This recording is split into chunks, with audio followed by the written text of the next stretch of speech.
make your future.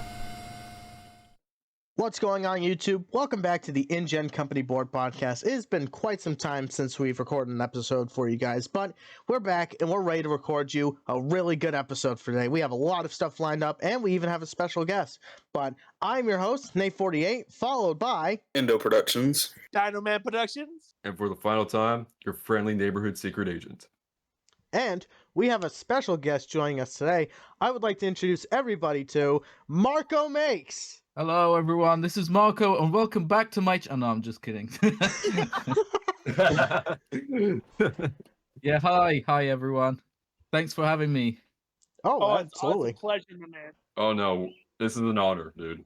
Highest honor. An honor to have you here with us. Boy, we have a lot of stuff to discuss today, don't we? It's been a while since we've all been together into recording and stuff like that. You know, life just gets in the way and stuff like that. But we are back and we are ready to discuss everything that has happened in the last 4 months. You know what?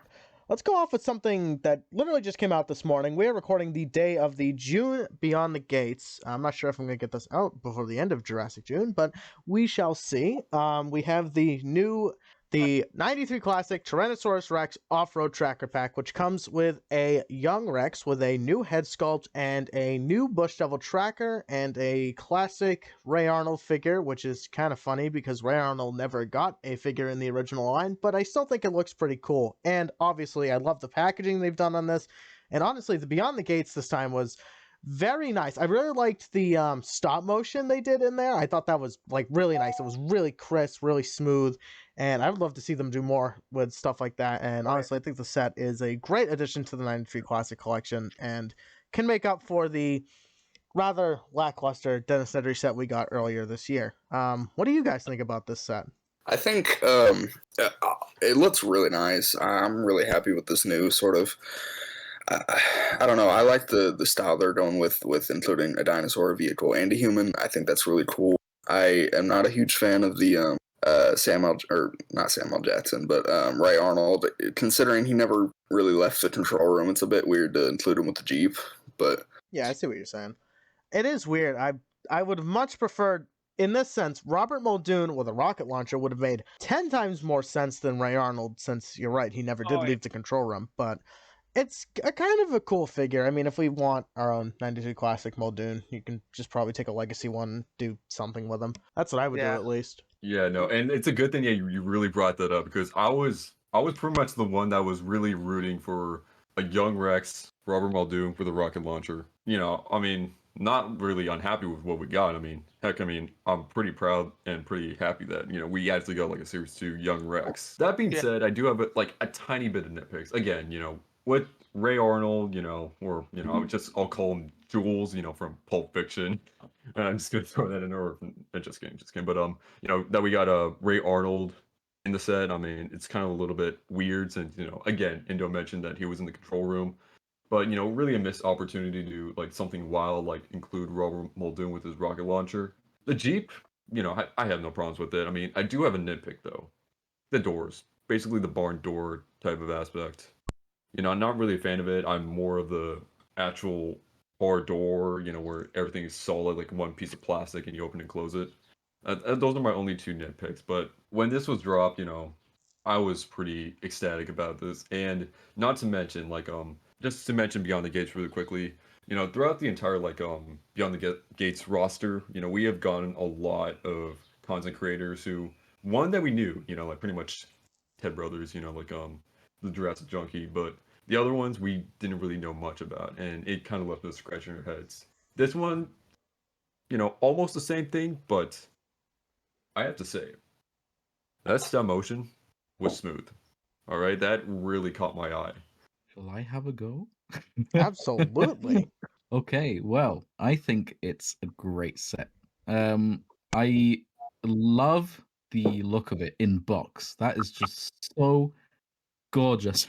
I just love how nostalgic it feels with the classic sunset background, the reds and oranges, and the palm trees. But also, I really like that little JP logo that they've been adding on this classic line. It's only been seen in the original Jurassic Park toys up to the Hasbro time. It's just really nice to have it back, even if it's just on the box. It's just lovely, I think. Then I don't know about the inclusion of Ray Arnold is weird, but then at the same time, we got to compare it to the other decisions that Mattel did for this line, because they did the Dennis Nedry set, and he's riding a motorcycle.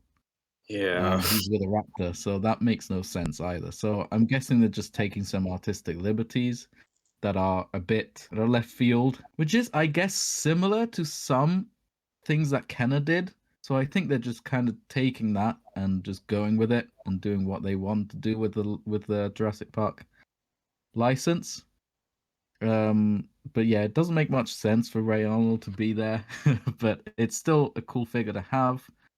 The Jeep itself, it is interesting what you said about the doors. I think they kind of wanted to carry on the feel of Kenner, because the original, if I'm correct me if I'm wrong, but the original Kenner Jeep didn't have doors at all. Nope. And then Mattel did the new Jeep one that looks a lot like the real Jeep, and that one has got doors and everything.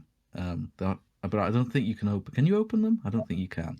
Oh, what, on No, the you can. Legacy Jeep? Yeah. No, you can. can't open it. No. Yeah. So I think they kind of tried to go in between, so that it does have doors, but they also wanted to make it feel like the original Kenner one, where it doesn't have doors. So they went midway. They put doors in it that can actually open, but also they made them look like they're not really there, with to make them look like the metal. What they're called? Poles? They're not really poles. That the Jeep has on the Like back. bars They or just like kind of Oh, the roll metal bars. bars. They tried. Yeah, exactly. They tried to kind of carry that look into the doors a bit, just so it makes it feel like it's a bit more open, like the original Jeep. I think I'm going at it as from a design point of view. That's my guess. I really like the little detail of the yellow what's it Steering wheel? called? Yeah, steering wheel. Translating from Italian to English. Steering wheel, yes. That is cool, because the original Kenner one had a yellow steering wheel, and the original Kenner one was 27, number 27 as well. So they're just taking Kenner stuff and just reimagining it, and applying some more of the modern design language that Mattel has. I think that's really cool. But some of the best stuff that this set has is the dinosaur itself and the capture gear. The dinosaur itself is stunning, isn't it? I love those colors. It just looks so appealing.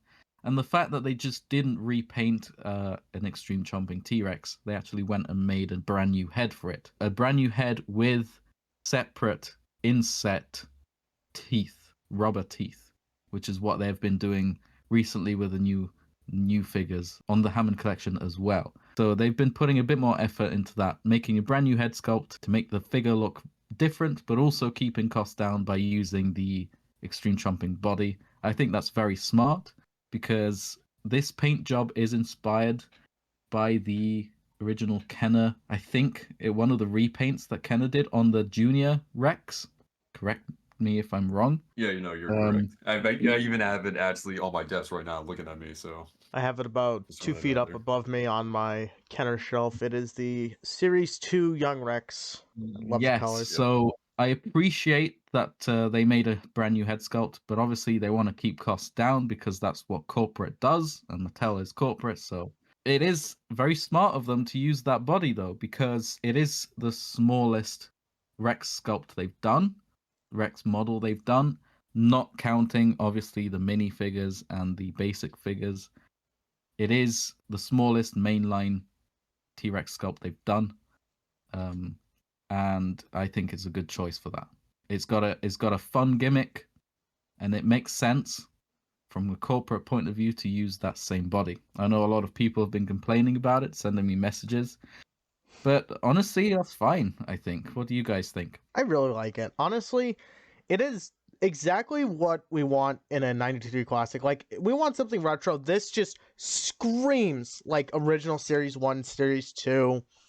The Jeep, I think, just looks awesome. I don't really even have nitpicks. Maybe the headlights look just a tad weird, because I think they reused the sticker from the the Jurassic World vehicle that came out last year, part of Dino Trackers. That's the only thing that just makes it look weird to me, but that's an easy fix. I'll just rip a sticker off of the one of my other legacy Jeeps and throw it on there, and it'll look really good. Do you guys know if this Jeep is an actual licensed Jeep or if it's just a random vehicle?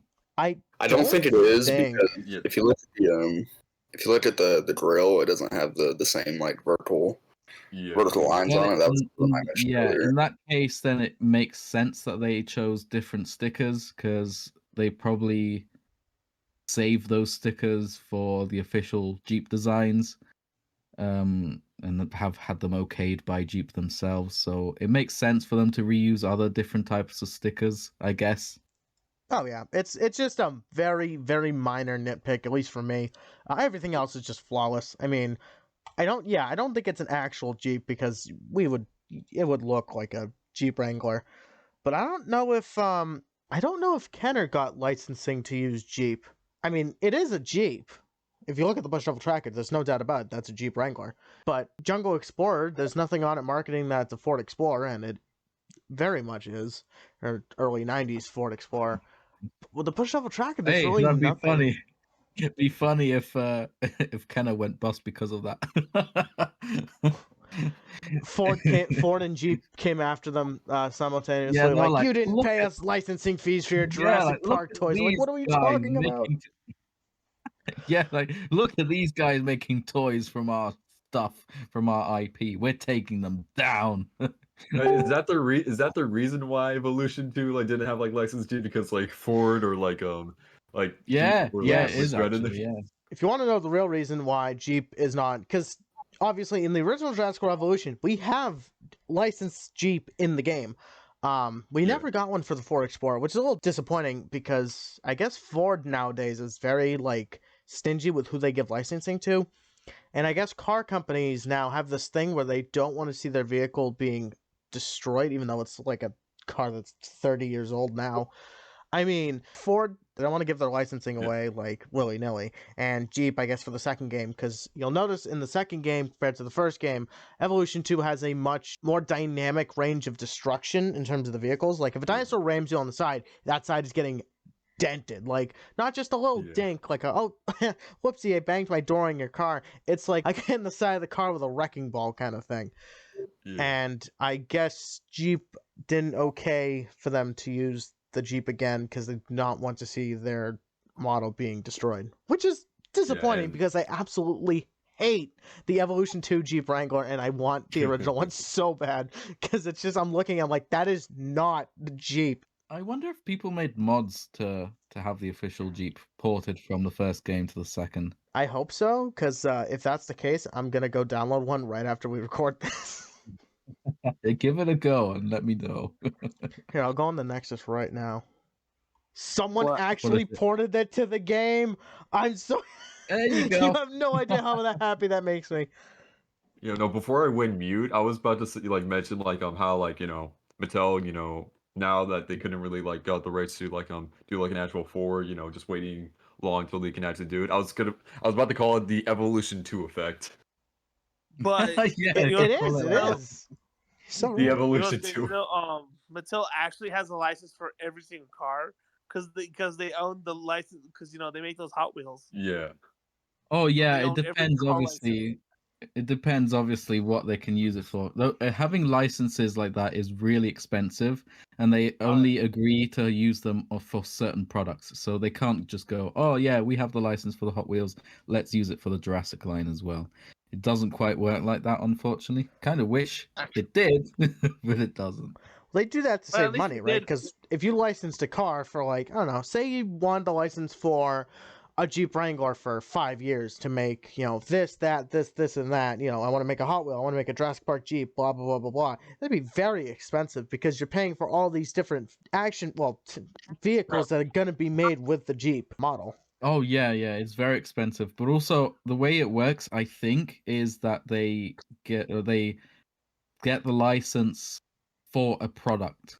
And they go, oh yeah, we want to use the license for the Jurassic Park Jeeps, and they go, okay, yes, we'll give you permission, sign these documents or whatever, however it works.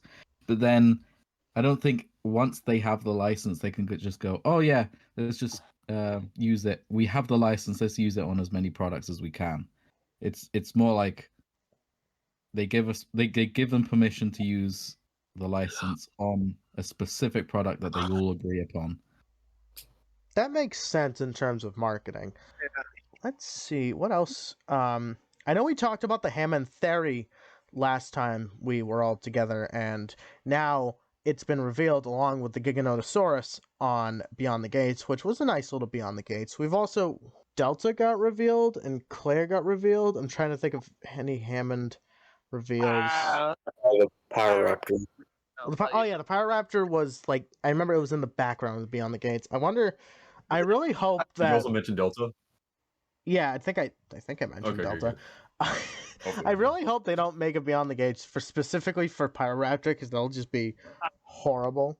But they did do it to the Baby Rex and Stego, so you never know. Oh my god, I completely forgot about that. The Baby Rex and Stego released in May of last year. We're gonna be on the Gates for in October. Beginning of the month, and then they got then they all disappeared. Then they came back again, and it got released in October.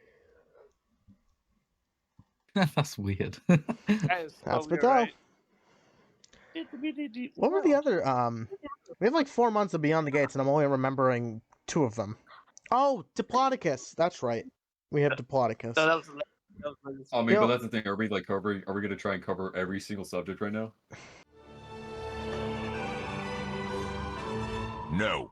I think we'd be here all night if we tried. Yeah.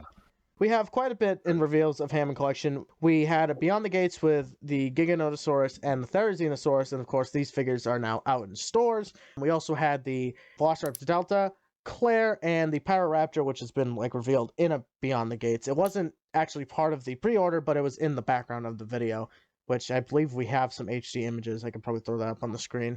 So in terms of figure, I mean, we have the Giga and the Theri, so I feel like all of us are going to have a better grasp on the figures since now we actually have them in our collections. Honestly, I think these two, Giganotosaurus and Therizinosaurus, are probably some of the best that has come from the Hammond collection, and that is, we have come a long way from the original Velociraptors and stuff like that. We have the Giganotosaurus, in my opinion, is probably one of the best. It is the best large theropod because the T-Rex, well, the T-Rex needs some work. But the Therizinosaurus, I think, looks absolutely incredible. I love all the detail they put into these new figures, and I think they're really nice, and they're a very good part of the collection. The only gripe I have about any of these figures is the glass eyes, quote-unquote. They're better than what we've gotten before. I still think the only time they've really nailed it was on the Brachiosaurus, since that has a dark pupil anyway, so it looks good. Just with the Giga, at least on mine, it wasn't 100% perfect. I just painted them anyway. And same with the Therizinosaur. I couldn't even see the pupils in the Therizinosaur. But those are relatively small in my opinion, because I just paint over the eyes anyway. But for someone who is looking to add these to the collection, that might be a bigger issue. But what do you guys think about the Giganotosaurus and the Therizinosaurus? Okay, these two figures, I love them. I think they're really amazing. It really shows that Mattel can actually make something really good. Okay, I'm gonna talk about the Giga first. I love the Giga. It looks amazing. Smaller feet. The whole detailing looks amazing on it. And I do agree with Nate with the glass eye. It's better, but it's just not as good. It's not as good as the Brachii. Now for the Therizinosaurus, that's a good one. I think that figure is amazing. I think that figure is absolutely perfect. I love the little dry brushing on the claws and the hands. Looks really freaking good. And the tail articulation on both of them are really good. Really good. I think those two are solid HG figures, and I hopefully can't wait for an HG Spino. Oh, can you imagine a Hammond Collection Stegosaurus from the Lost World? That would be nuts. Oh, don't get me started. But I can already picture them screwing up that jaw articulation like they did with the baby one. I'm gonna cry if that happens. So Shoot away, sir. I think I made a post on Instagram saying my thoughts about the Hammond Collection line overall right now and the state of it.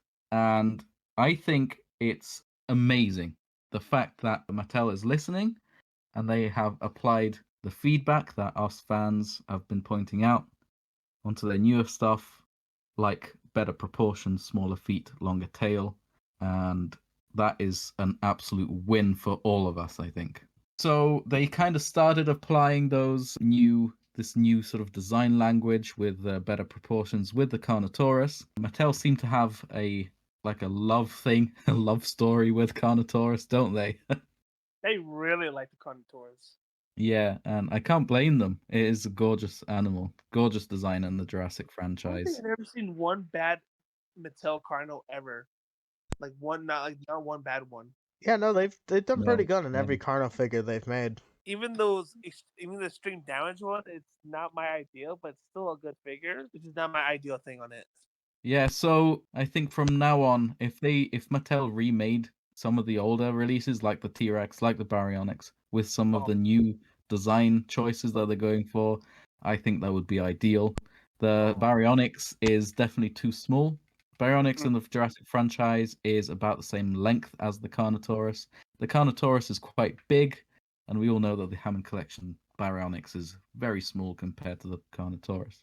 Anyway, Yeah. let's talk about the Therizinosaur, as that was the first one we talked about. I think it's gorgeous. I could probably say a 10 out of 10. Coming from me, it's a big score. I did notice some very small inaccuracies with the head sculpt, but they're honestly so small it doesn't matter at all.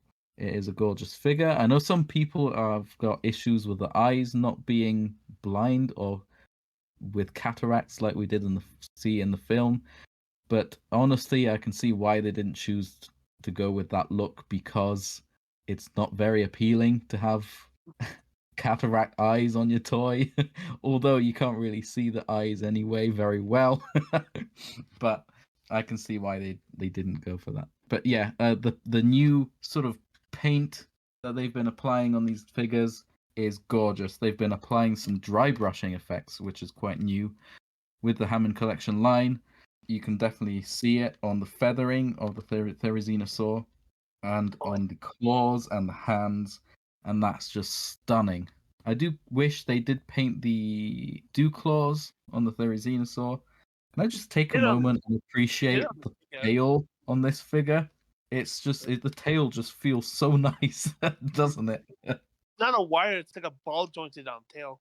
I think they did the same it's like thing. ball joints with a wire inside. I think. Yeah, I thought it was a wire at first, but no, it's actually a I can feel it. It's a ball jointed type leg. Say like those camera, you know that thing you used on the custom Giga you did with the articulated waist. It's like that, but you know. Oh yeah. Oh, I should give a shout out to Nathy Vader, because he's the one that came up with that idea, using the third hand camera sort of stand or third hand tool thing for the Giga.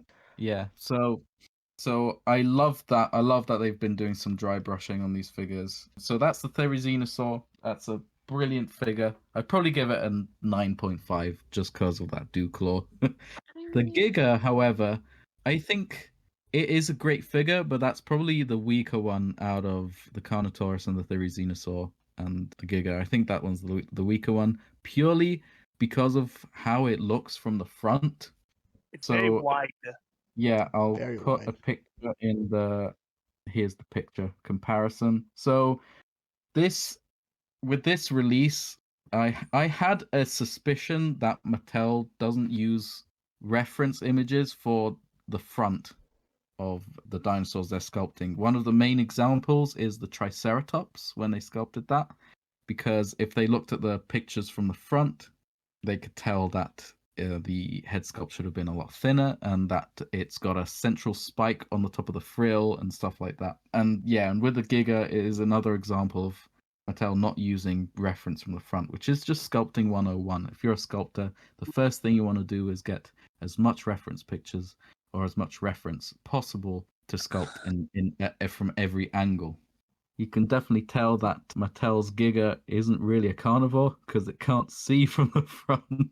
It basically has a fish head with the eyes on the side, like the fish. It's got a very wide snout. the snout should thin out and become less wide towards the eyes, and then sort of get wider under the eyes, so it can actually see properly.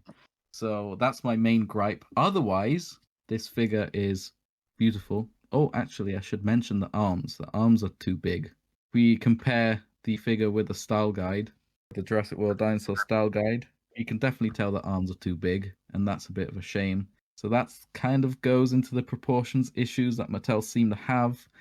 Another small issue, I guess, is the tongue. They reused the same tongue mold and sculpt as the T-Rex, when the Giganotosaurus in the film has got a very, very unique sculpt and look to it. I don't know if you guys have noticed, but it kind of looks a bit like a swan tongue. If you've ever seen the tongue of a swan, it's got almost like teeth on it. And like, it's very spiky. Yeah, it's a very, very spiky tongue. I did not know that. It's still a great figure. I'd probably give it a 9 out of 10. From the side, it's gorgeous. It's got a very nice long tail, and I just can't get over how nice that tail is. And the they've done some dry brushing over the figure as well, and they painted the dew claws, guys. No, that's a big thing. I can't believe they did that. That is a win. That is a win. Excuse me, that is a win. So they painted the dew claws, and they made the feet smaller as well, and I think it's a win for everyone. It's got a nice proportion. But I will say this, though. I still think that HE Carno is still the best carnivore they made, because everything on that thing is absolutely perfect. I agree. Yeah. Except for the one thing is the arms. They're very bulky, very buffy. There's two things that I don't really agree that I don't really like about the Carnotaurus is, again, the arms and the neck articulation. Like, you can't twist the head on. Sucks. I wonder why everything else is perfect. It really should have been like the Giga. Yes, yeah. Instead of that, but other than that, so good. So those are my main points with the Giga. It is a shame that some bits aren't exactly correct, but at the same time, it is such an impressive figure. When you hold it, it's got some weight. You just can't look at the bad things of it. You're just blown away by all the good parts of it. I think it's got some weight. Yeah, the tail's quite heavy. Actually, also, it's some issues standing. This is gonna be sad, but when you compare it to the T-Rex, it's just, dude, that T-Rex is so outdated already. It barely just came out a year ago. It's so outdated. I'm sorry. Honestly, we should probably bring up another really important thing about the Giga, and that is the quality control issues. Ooh, yeah. Oh, I've seen a lot of bad ones in your Discord. Shout out to the people who got really bad HC Gigas. You're getting a shout out. You know what's really weird? I have not seen this is gonna sound really weird, but I have not seen one single quality control issue with the Carno at all. Like, I've been searching all reviews and stuff. I've not seen one single bad HE Carno. It's like weird. Yeah, you're right. Actually, yeah, I've not noticed that at all. Like, I have think of it, and none of them are even bad. Like, yeah, that's very odd. A little bit paint rub, but dude, there has been like a broken one, a missing arm, head's missing. Everything on it has been good. It might be a different factory. I'm just gonna grab my figures and check where they were made. So weird, right? Like none of us have seen one single bad HE Carno at all. I think the Hammond Carno, and I think these newer ones, I think Mattel switched to factories, I think, out of China. I think they make them in Vietnam now. I could be wrong, but... Okay, guys. Okay, they think this is the mystery solved. The Hammond collection Carnotaurus was made in China, and the Giganotosaurus was made in Vietnam. Oh, there you go. Huh. That is. So I guess I was right. Wait a minute. Like, now this ponders the question, like, how many figures were even made in China that was coming from Mattel? Because this is really striking me. Because quite a bit. Yeah, I thought all the figures were coming from Vietnam. The thing is, it's not. Let's not mistake the fact that even if it was made in China and everything seems to have been made better in China, there have been some really serious quality controls from the Chinese factories too. Because I have I have my T-Rex. Gallimimus from the Hammond collection, made in China, have, and that's got two left arms. Like your ancient galley has like what, like 2 like right arms, right? Yeah. I don't quite remember which arm is wrong, but yeah, it's got either 2 left arms and 2 right arms. Even look at the Hammond T-Rex. I mean, compared the Giga, well, actually, both of them have had their fair share of quality control issues now, come to think of it. Like, my Giga, when I got it in, it had a split open hip joint, which was, just pressure and super glue, and that fixed it right up. But I have seen Gigas with it wasn't pressure fit in properly, was it? I don't think it was. I forgot to mention something with the Giga previously. The mouth opening angle is really wrong. It is odd, isn't it? Yeah, so the bottom jaw doesn't move much at all. It's the top jaw that moves. And when the top jaw moves more than the bottom jaw, it just makes it look like it's wrong. If you guys know what I mean. Yeah, no, I understand. All right, sorry, I just wanted to bring that up before I forgot. The bottom jaw that should open wider than the top. At least from the Beyond the Gates, we have Delta, Claire, and the Pyroraptor. I think Claire looks all right. I'm a little disappointed that it's not the Jurassic World version of Claire. It's the Fallen Kingdom version of Claire, which I feel like has been done to death. Like, we had, 4 different versions when Fallen Kingdom came out? Correct me if I'm wrong. I think it's something around that. But we have not a single figure. I mean, we have Claire from Fallen Kingdom, we have Claire from Dominion, but we don't have a single figure of Claire from Jurassic World because Hasbro never made one. Yeah, it's funny. Someone actually once commissioned me to make a Jurassic World style Claire because this person grew up with Jurassic World, and they've always wanted a Claire from Jurassic World, and it's never been made, and it's crazy to me. I know. There's technically one Jurassic World Claire figure they made, and it's a Lego. That's it. I have that one, actually. But yeah, I don't even know why they made a Claire from Jurassic World Fallen Kingdom to go with Delta. It's so weird. Because also with the Delta packaging, I think they wrote, not with the packaging, I think on the website, they said that it was one of 3 raptors from the Raptor Squad, when the Raptor Squad's got 4 of them, and it's from the Fallen Kingdom movie. Yeah, they said that on the packaging, said something like that. I think I do remember that, actually. I mean, the Delta figure, if we're talking about the figure itself, looks alright. Basically, I think it's just blue with a couple different tweaks here and there. If I remember correctly, I don't have an image of Delta up, but I think the head sculpt is the same, the teeth are different, and the ankles are different. Right, so I can give you a rundown if you want of what's changed. So Delta has the same exact sculpt as Blue, with the exception of the arms and the head. Now, the head, contrary to what a lot of people believe, is exactly the same as Blue's head sculpt, but the only thing that is different is the teeth. Now, what is boggling to me, mind-boggling, is that they went and redid the head for Delta and just fixed the teeth, when in reality they should have had Blue's head sculpt looking like Blue, and then if they wanted to sculpt a new head, then do Delta's head sculpt. Yeah. Instead both of them have Delta's head with the crests, but Delta has sharper teeth. That makes no sense to me. No, it doesn't. It's so weird they did that. I mean, I guess it's to make them different from each other, but not really.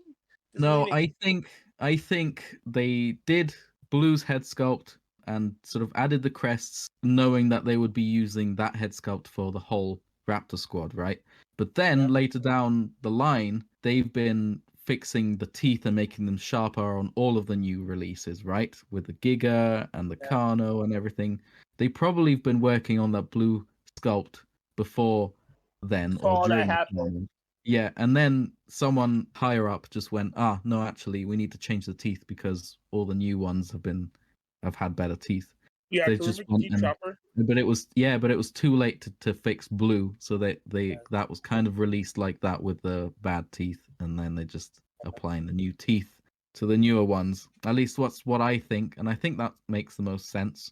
It does make a lot of sense since and again, ideally they would have just had the blue head sculpt with no crest, and they would have used that for Echo as well because Echo doesn't have the crests, and then the Delta head sculpt separate that they would have used for Charlie as well. So, my opinion on Delta, I actually like Delta. I like the figure. It's I'm a sucker for green raptors, so yeah, I can't say yeah, and I think Delta is probably gonna be one of the best looking ones from the Hammond collection. Unless Charlie comes out and Charlie looks good. Exactly, with Charlie, because Delta has the little crests on the snout, and that's probably the best sculpt we're gonna get from Mattel of the Raptor squad, because Delta has the crests and she's got sharper teeth, and that's let's as be honest accurate here, as you can get, pretty much. These new Raptors they're making now are so much better than the old ones. Like Jesus Christ! It's right. The thing is, it's not hard to make them better than the old ones, because the old ones are so bad. Were just that bad. People like to dunk on Hasbro's Raptor sculpts, right? Yeah. But I gotta be honest, those Hammond Collection Raptors are, in my opinion, the worst Raptors ever made in a Jurassic line. Oh yeah, they're bad. I think I have to agree with you. Honestly, can I tell you something, y'all? I honestly sometimes think when I look at the Hammond Collection Raptor, like the first ones, I sometimes think, wow, I think the Hasbro ones might be a little bit better. Yeah, and so what we must not forget is, because the newer ones are better than the previous Hammond Collection Raptors, doesn't mean that they're perfect. No, they still If you look at the blue sculpt, it is loads better, but it still has some issues. It's got a pot belly, the arch of the back is wrong, and it's still got pretty wide thighs. The width of the whole figure is still pretty thick, which is a bit of a shame. Not as wide as those old ones. But not as wide as those old ones, yeah. And I'm very, very, extremely grateful that Mattel have decided to resculpt the Raptors, and they gave it a longer tail and smaller feet. I'm just so happy about that. Because nobody wanted clown feet and goofy looking heads. No, so I'm very glad they're fixing out the Raptors. They're not there yet, but they're getting there. It's very small, but they're getting there. Now, I have an ideal thing for Mattel they could probably maybe do if they wanted to re-release the first Raptors again. So you know that Hammond Collection set with the Alan Grant and the Raptor? Yep. Where they did some like a Raptor Omni pack with JP1 Raptor, JP3's Raptors with the male and female, making an Omni pack done for Hammond Collections. Just to remake them again. Yeah. See, if they were to remake them, it makes sense from a marketing point of view to sell them either as multi-packs with 2 Raptors, or like multi-packs with a human. Just so you don't go, oh, it's another Raptor that I have to buy, but there's an incentive to buy it because there's something new with it, if you know what I mean. I actually think the Omni pack idea would be a lot better. I mean, they could also do that same pack idea again. So like they'll include like Robert Muldoon with like a tree and like a bush and like Raptor, like called the Clever Girl Pack. The Clever Girl Pack. That's amazing. That is pretty good. That'd be actually kind of a cool. Nah, I'm not even saying that SDCC idea because that'll be impossible to get on the aftermarkets. Honestly, I don't really have much to say about the Pyroraptor. I think it looks good. Dude, honestly, I'm gonna be honest with you. I'm so glad the Pyroraptor now looks a little bit better than when we first got. Because honestly, that paint job looked very caked. Like it looked very caked on there. Oh yeah. Like it looked more like it looked more plastically. Plastically, is that even a word? I don't know. Yeah. But the new one, cheap. See what you mean. Are very good. The head sculpt looks good. Jaw looks good. I like Marco's Dead a lot better, but that's a given. Honestly, it's not bad. It's pretty good. The detail's nice. Mattel does really good job detailing on Hammond figures, and I think that's apparent with the... Oh, that's a nice picture of the Pyroraptor right there. I like the plumage on the end of the tail, and I think this is probably what it's going to look like mostly. Instead of like those digital renders. This is definitely what we're going to get. It looks good. Yeah, so honestly. I noticed some major changes from the first sort of render pictures to this more final version. And if you guys look closely, you can see a little bit of dry brushing on it. Can you see it? You know, I do see it. I see Honestly, it looks really good. On the wings, Yeah. you can totally see it. On the wing flaps. Yo, look on the back. Look on the back. You can see a bit of darker dry brushing. Yeah, I see the black on the back. One thing I noticed from the digital. Look at the color. You look at the color of the claws. I was just about to say that. Actually, they forgot to paint one. I could see it in the picture. Look at its left hand. Do you see 2 claws painted? The third one's not. I don't know. That's probably just a fluke. That's kind of funny though. If they're all like that, that'd be like, hey, look at the Power Raptor who needs a pedicure. But honestly, I think this newer one you've just sent here, I think this looks very nice. If this is what we're gonna get, this honestly might be one of the best smaller dinosaurs we've gotten. Head sculpt looks good. Definitely. At least from this angle, it looks good. The teeth look really nice and sharp. Articulation looks great. Obviously, no articulation to the hands because of the wings. The wings look great. The dry brushing is very nice. The ankles look good. The feet look great. Tail looks good. Yeah. Honestly, solid figure. This is gonna be the best small figure Hammond collection. I think. I'm hoping that again, is good. it still comes with its issues, like in the edit picture that I sent. Compare it to the render of it. You see on the bottom, there's the render from the film that we used in the style guide, and you can see that the belly is way too big on the toy. It would have been nice to have that sort of lighter gray stripe that breaks apart the red and the black underneath. That would have been nice to have. Yeah. Also, something that I don't really like is the fact that the hands aren't painted, because the hands are skin, just like the feet and the skin part, which should be on that dark gray black color, but they didn't paint the fingers. They just left them red, which is a bit of a shame. But like I said, it could be at the end of the day, this is still a really good looking figure. It looks like the best small Hammond collection figure ever made. I think this is gonna be a solid figure when it comes out. Also, this is a bit different on this one. This doesn't have the neck hinge articulation. It's went back to the original ball jointed head, like the JP Raptors did. Oh, you're right. Yeah, look at that. Yeah. So weird though that they went back to that, but I don't know why they would do that. Maybe because when the neck edge is supposed to be smooth, so that because it has all feathery, so probably would have like a trouble doing the head articulation. So they probably went back to the ball jointed system because for the because the neck feathers in the back. If I had to guess, I mean, I can't see the joint. Yeah, you can see it, but also if you go to Ted Brothers' pictures, you can actually see it, and he also confirmed it has a ball jointed head, neck joint system. Yeah. Yeah.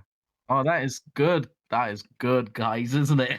That's also a good thing because honestly, some of my Hammond collection figures, for like the smaller stuff, they have the neck on the paint on the hinge, and it's like rubbing off on some of mine. When I go up and down, it's like some of them is rubbing off, like Gallimimuses, that Dilos, and even Blue a little bit. Yeah, so that is nice. Yeah, that's a nice change. I wonder if the jaw articulation. I wonder if the jaw articulation is like the Blue jaw, because that was terrible. The articulation point on Blue was bad. I don't know. It might be the same. I'm not so certain, but it might be the same. But it seems to have been implemented better, doesn't it? Yeah, it does look a lot better. I mean, it's kind of hard to look without the mouth being closed. But yeah, the thing about Blue and Delta with that joint there is that it's not been implemented very well because it's not far back enough in the head. It should be a little bit further back if they really wanted to use that joint, which isn't ideal anyway. The way they done it is a bit too far forward. But on this Pyroraptor, it seems like it's further back, which means that you can actually see the jaw muscles when the mouth is open. Yeah, so that's kind of a good thing. Yeah. That does look really nice on this new. It doesn't give that overbite, the underbite or overbite. I don't know what it's called. Yeah, I know what you mean. Yeah. Yeah, but this actually might be the better small dinosaur from the Hammond collection. So it would be interesting to see it from the top to see how wide the hips are. Yeah, me too. I mean, if I had, I'm gonna look at it one more time. It doesn't look bad. I wonder if I can go. I'm gonna look at Ted Brothers' image because I think he kind of did it from the top. Also, look at the render from the style guide in the pictures, and compare that to the lower picture. and look at the shape of the back. Like the curvature of the back is supposed to be above the shoulders, but on the final product, the curvature of the back is above the hips. Oh, you know what? I am seeing it. Yeah. Yeah, and that kind of annoys me a little bit from a designer point of view, from a sculptor point of view. Yeah. Oh wow, it's a nice picture. Can we take a minute and just appreciate how much of a wizard Ted is at photography? He is a god when it comes to these images. Also, shout out to him because he does really good photos, and he's working with Mattel. Like he gets like free stuff from them and does like promotional images. And fun fact, he was the first ever person to actually get the Hammond collection Brachiosaurus. So there you go. Yes. Hey, because he did the photography for it. I love that. And his images are actually used on the official Jurassic World page on Instagram. So go get that look. Oh man, they got lucky to find I'm so glad Ted. Which is interesting because they seem to prioritize photography fanatics over Jurassic fanatics in general. With the creators sort of reveals that they've been doing, they've just gotten some photographers that aren't really part of the Jurassic community lately. Yeah. But they started off with Ted, and that is like the best choice ever, isn't it? Yeah. They hired the GOAT of the Jurassic photos. He and A Scene Is Born are top notch. Oh my god, I'm so shocked they didn't get him to do it. Shout out to Ted Brothers. He does some really great work. Also, A Scene Is Born. Yeah. I love the packaging he did for the RUBBERSAURS infant. Yeah. Oh, I'm gonna get that framed. Yeah. All right, so I think that's all for the Hammond collection reviews. And there are 2 more coming in September and October, I think. What Hammond collections? No one really knows what they are, but they're one, so they might be big dinosaurs or small. Oh, should we talk about the Reimagined line? Hey guys, I just wanted to add this in. We did not talk about the Demon Carnotaur that was revealed in the July Beyond the Gates, mostly because this was recorded the day of the June Beyond the Gates, so this was recorded an entire month ago. Yeah, it took me and Doxon this long to actually edit this thing, so thought I'd just add this in here. All right, back to the episode. Oh yes. Oh yeah. Speaking of, I forgot about that one. Yeah, me too. So at the end of the Beyond the Gates from June, we got not a sneak peek, but we have a title and a logo of the Jurassic World Reimagined collection, which, correct me if I'm wrong, I didn't, for whatever reason on Target, it glitched out at the end, so I couldn't really understand what he was saying. But are they taking 93 Classic and they're turning it into the Jurassic World Reimagined so that way they can do stuff? Because what they're doing is they're taking Legacy Collection and 93 Classic and combining them into the Reimagined line. So really? They can take JP, Lost World, and maybe JP3. I don't know. Okay, right. So from what I've heard, that's a shame. I don't want them to get rid of the Legacy line. No, I don't want to either. I love the Legacy. That's the only thing good.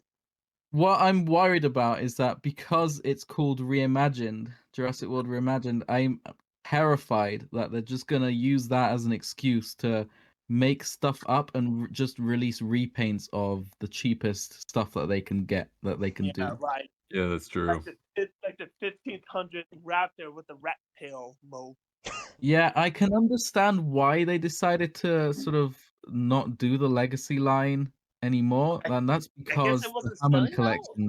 It's because the Hammond collection's out, so they can just do that does make proper collector's version of those figures. Because it's kind of weird to have Robert Muldoon Legacy version and then Robert Muldoon Hammond collection version when they could just do the Hammond collection version for everything. But better looking. But that means we won't be getting any sets like the Lost World vehicles and stuff. That's what sucks. So that's what sucks. That is a shame. But at the same time, they kind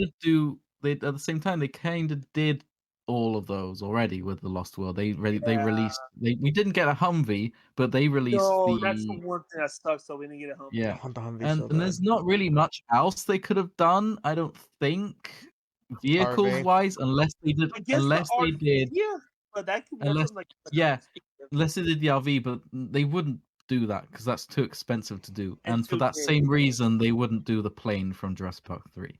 That's what sucks, though. That's It's a what real really shame. sucks about it. Or the boat in Jurassic Park 3. Oh, the boat! I forgot about that. Can you imagine a set with a boat, a Spinosaurus, and Oh my god! and Oh my god! some I Jurassic just Park thought of 3 a crazy characters? idea. I just thought of a crazy idea for a reimagine. What if they did a reimagine with the Aqua Spinosaurus repaint from the Aqua Spinosaurus with the color on it and the boat? But Yes, That'd be I really think cool. I think that's the kind of thing that they might. That's the best outcome. Is But they they need to take get rid of that stuff legacy from the collection. films and combine it with Kenner stuff, Kenner style Yeah. stuff.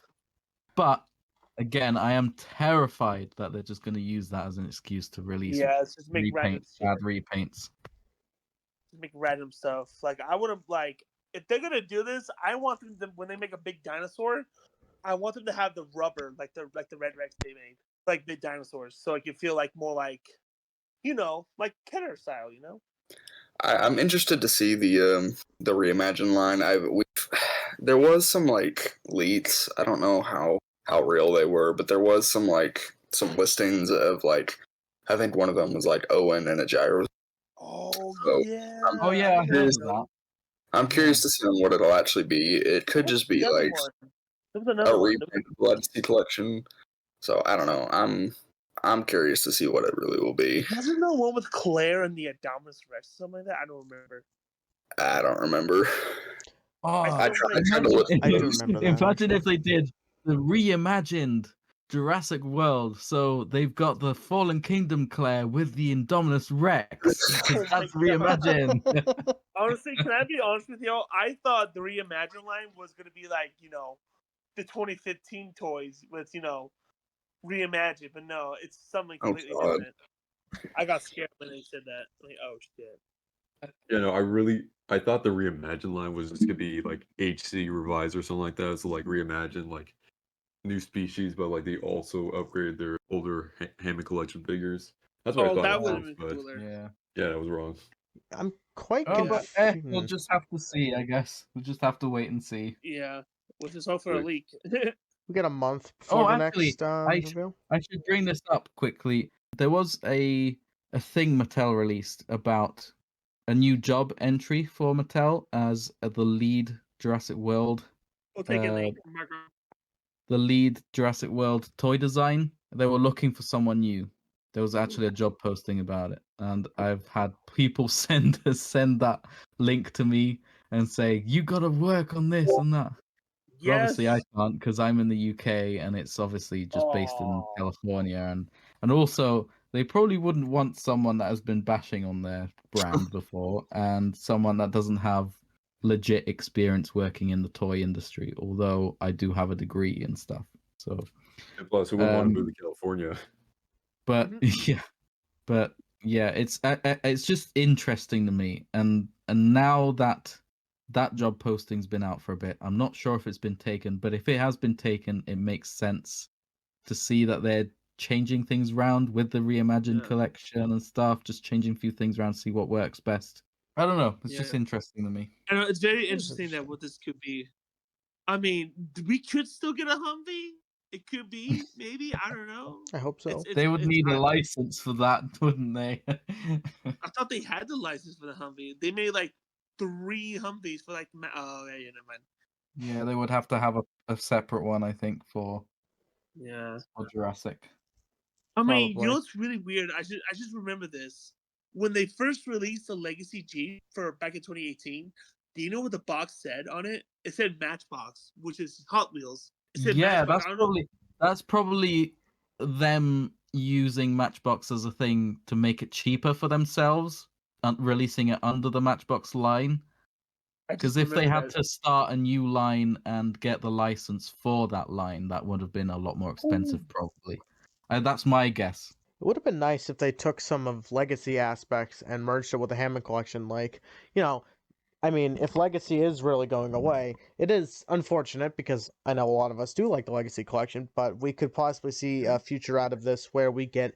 It would be nice if we got some like packs. Like, say we got I'll just do one that's already been done. It's the Mercedes. Let's say it's the Mercedes from the Lost World, and it comes with an infant T-Rex and Ian Malcolm from the Lost World, but it's a Hammond Ian Malcolm, and it's a Hammond Junior T-Rex.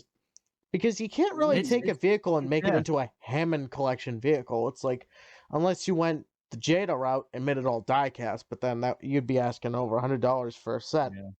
And not a lot of No, people but would it's buy funny it. you mentioned that though, because they kind of did do a Hammond Collection Legacy thing, and that was with the San Diego Comic-Con T-Rex with Donald Gennaro. Oh, the Outhouse set. Yeah, that's it. That's kind of like Legacy mixed with Hammond Collection, isn't it? It is, and I guess you could say the also same. the crowd fund. Yeah, the crowd fund. But we don't talk about that. Dude. Oh wow, that was a shit show. Oh, you can say that again. It really does suck. The crowd fund, the gate. Oh, let's not get into that. We'll be here all day. It does suck. We probably won't get the Buck Rex for HC, but we might get it still. We might, maybe. Maybe. What I like about us community-wise is that we can still work around that, and we do have our own Buck. Yeah. I love that about the Jurassic community is mainly made of customizers and creatives because of the nature of the Jurassic franchise, of it being so inspirational towards creatives with the Stan Winston crew and whatever. That it's just being creative is part of the Jurassic community, with some exceptions. And I'm just so incredibly proud of the community to be able to work around corporate greed and still come up with our own version of the Buck. Still, it's not official, but it just goes to show how much we love this franchise. Yeah, we love it. Yeah. I mean, I didn't spend. And it just shows the resourcefulness of us. I mean, I didn't nearly spend over $1,000 just buying these toys just because I like dinosaurs. Because I love this movie franchise. It's amazing. This is the shit I grew up with as a kid. That was very well said, Marco. I like that because I mean, as someone who's been part of the community for quite a long time, customizing is pretty much the main thing I do. I mean, granted, I do toy photography here and there, but taking a figure apart, giving it replacements or whatever, sculpting this on and sculpting that on and putting this here and putting that there. I mean, that's kind of, it kind of makes you feel like you're your own little Henry Wu, your own little John Hammond, and you're crafting your own that's species. Special. Yeah, and I think that's what's special about this community. Not many communities have that. Well, I mean, to this extent, to the extent of the Jurassic community, because a lot of communities is mainly just the collecting part. Just look at Star Wars or Star Trek, right? But the Jurassic community collects, but then there's that extra part where we just make it our own, and that's so special. And I love that Mattel is kind of celebrating that their own way with the photography aspect, because that is still the creative side of the Jurassic community, and I love that they're taking that and celebrating that. Obviously, they can't celebrate us because we just take their products and just change them, and I don't think they're very happy about that. But I still appreciate that from Mattel, if you know what I mean. I find it crazy how some, like Mattel, would not embrace the, customization. Like, they could still, if someone paints a Mattel figure, it's still a Mattel figure. I mean, granted, if you're chopping it up to little pieces and putting this over here and putting that over there and turning it, turning a Giganotosaurus into a Spinosaurus, like a couple people have done and what I'm currently doing, I can kind of see how they'd be like, well, they're kind of, they're dissecting our figures and turning it into something different. But it's like, when they want to embrace that creativity, I mean, it's almost that's interesting. They kind of do, but they don't. As soon as we start changing the figures themselves, sculpt wise or model wise, that's when that is their line to draw, because they've been sharing and celebrating people like Jurassic Repaints. Do you guys remember him? Yes, absolutely. I love his freaking sculpts. Yeah, they actually showcased his work, his Mattel repaints. They also showed Ted's work too on San Diego Comic-Con came out. Yeah, And yeah. they So was- so it they was are showing aware of a it. lot of custom that day. But as soon as we start touching the sculpt, then that is their That's line their draw. that's the a Mason no- Dixon line right there. That's a Yeah. no-no. That's a no-no, sir. Ooh, here's something. Jimmy Buffett. We all know him. We all love him. yes. Margaritaville. Wonderful song. Jimmy Buffett. It is this year's San Diego Comic-Con exclusive. I, for one, in terms of Comic-Con exclusives, I think this is the route they should go. Something that it's not going to appeal to everybody, but for obscure. everybody who wants it, they can easily get it. This is not something that everybody wants, like the Outhouse set, Dennis Nedry, Ray Arnold, John Hammond, when they did all that in 2019, 2020, 21, and 22. I mean, last year we had Steven Spielberg. That was kind of a given. I mean, you got to make the man, the myth, the legend. Steven Spielberg, the person who gave us Jurassic Park, along with Michael Crichton and David Koepp. Love to see figures of those two guys. I would love to see a Stan Winston figure set with like a half animatronic dinosaur. God. I think that would be awesome. Can you imagine like a Stan Winston with a T-Rex animatronic?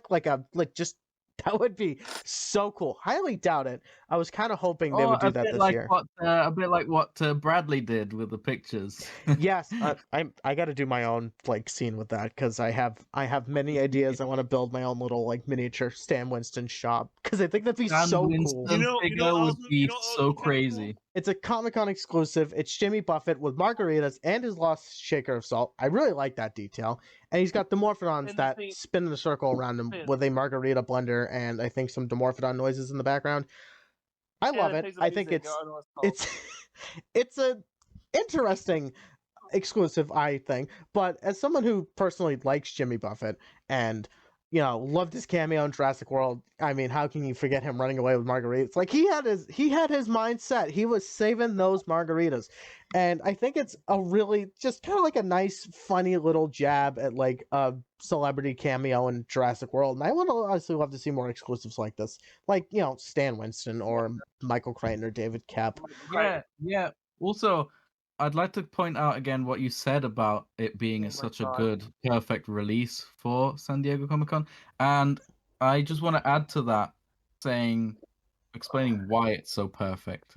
Although I don't know Jimmy Buffett, I'm pretty ignorant, but I still think it's a great set because San Diego Comic-Con exclusive is an exclusive, right? It's something different that not everyone might want, but it's something because they've got very limited numbers. The people that want them will get them. And 100%.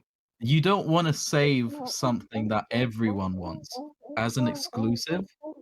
Let's say if people have been saying, "Oh, they should have done the park workers as a San Diego Comic-Con exclusive.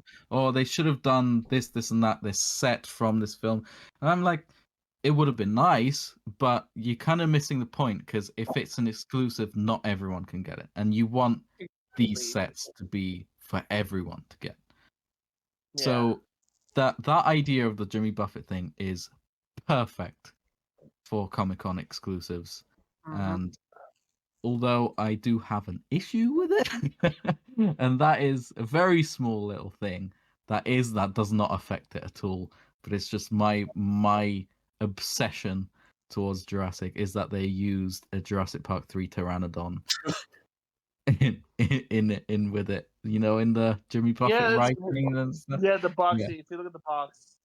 Yeah, that's just a very small thing that I noticed because I'm crazy like that. But it is a great set, and it's technically the first time we see a Hammond collection Dimorphodon as well, isn't it? Yeah, I guess you could classify it as Hammond collection because it is a Hammond collection. Who knew we'd get a Hammond collection Jimmy Buffett before we got a Hammond collection like Roland Tembo or anything? But Hammond collection Claire, Jurassic World Claire. I know. Who would have thought we got Jimmy Buffett before a Jurassic World Claire? But you're absolutely right. This is a perfect exclusive because the people who want it are going to get it, and the people who don't want it, well, that's what are these, like $30 or whatever? Yeah, that's $30 they can put back in their pocket for something else that comes down the line. Because see, and I don't understand how they decided to use Doctor Wu as an exclusive because everyone wanted that, and everyone's really upset with not being able to get it because it's so exclusive. You remember I forgot about that. Holy shit! Yeah. I don't know how I And forgot also about Nedry, that. don't forget Nedry too. He was also an exclusive in like the Barbasol Barbasol gang, Nedry but he eludes came in me. like a very different outfit. I know Oh, a lot of people, God. including myself, also kind of really want to grab that figure, man. Never really got the chance to, and especially with Hammond Collection, that one I kind of missed out, and that's on my fault. So Yeah, people speculated that we would get just a normal mainline or legacy line Doctor Wu because he was released as a San Diego Comic-Con exclusive, which is what happened with Nedry. He was released first as a San Diego Comic-Con exclusive and then released afterwards as a legacy line. And correct me if I'm wrong, Doctor Wu's never been released after the San Diego Comic-Con. Has he? not even Gennaro. Yeah, not even Gennaro, which is a figure that a lot of people did. I remember the outrage after, because the Outhouse set sold out in 5 minutes. It was quick. Yeah, and it seems like they've learned from that, and they're doing actual exclusive that makes sense with the Jimmy Buffett thing and with the Steven Spielberg one. Yeah, because we really shouldn't be putting figures that everybody wants into a exclusive that is a limited number of maybe a couple hundred, or I don't really know their numbers. Which was the downfall and the reason why, one of the main reasons why the crowdfund failed. Because it was kind of an exclusive, because it was an expensive set and you weren't guaranteed everything that came with it. That's the thing. Yeah. You had the set, the gate, the Ford Explorer, Lex, Tim, all that other, the fences, the Buck T-Rex, how did I forget about that? The goat with the removable leg. Buck, and for it to be behind a paywall like that is just makes it exclusive. And that's one of the reasons why it failed. But yeah, let's not get into that. Yeah, we had a whole podcast. We ratted on that thing for an hour. Yeah. If you want to hear us talk shit about the crowdfund, we have an episode about it. Unfortunately, Marco's not in it, but that would have been a fun one if he was.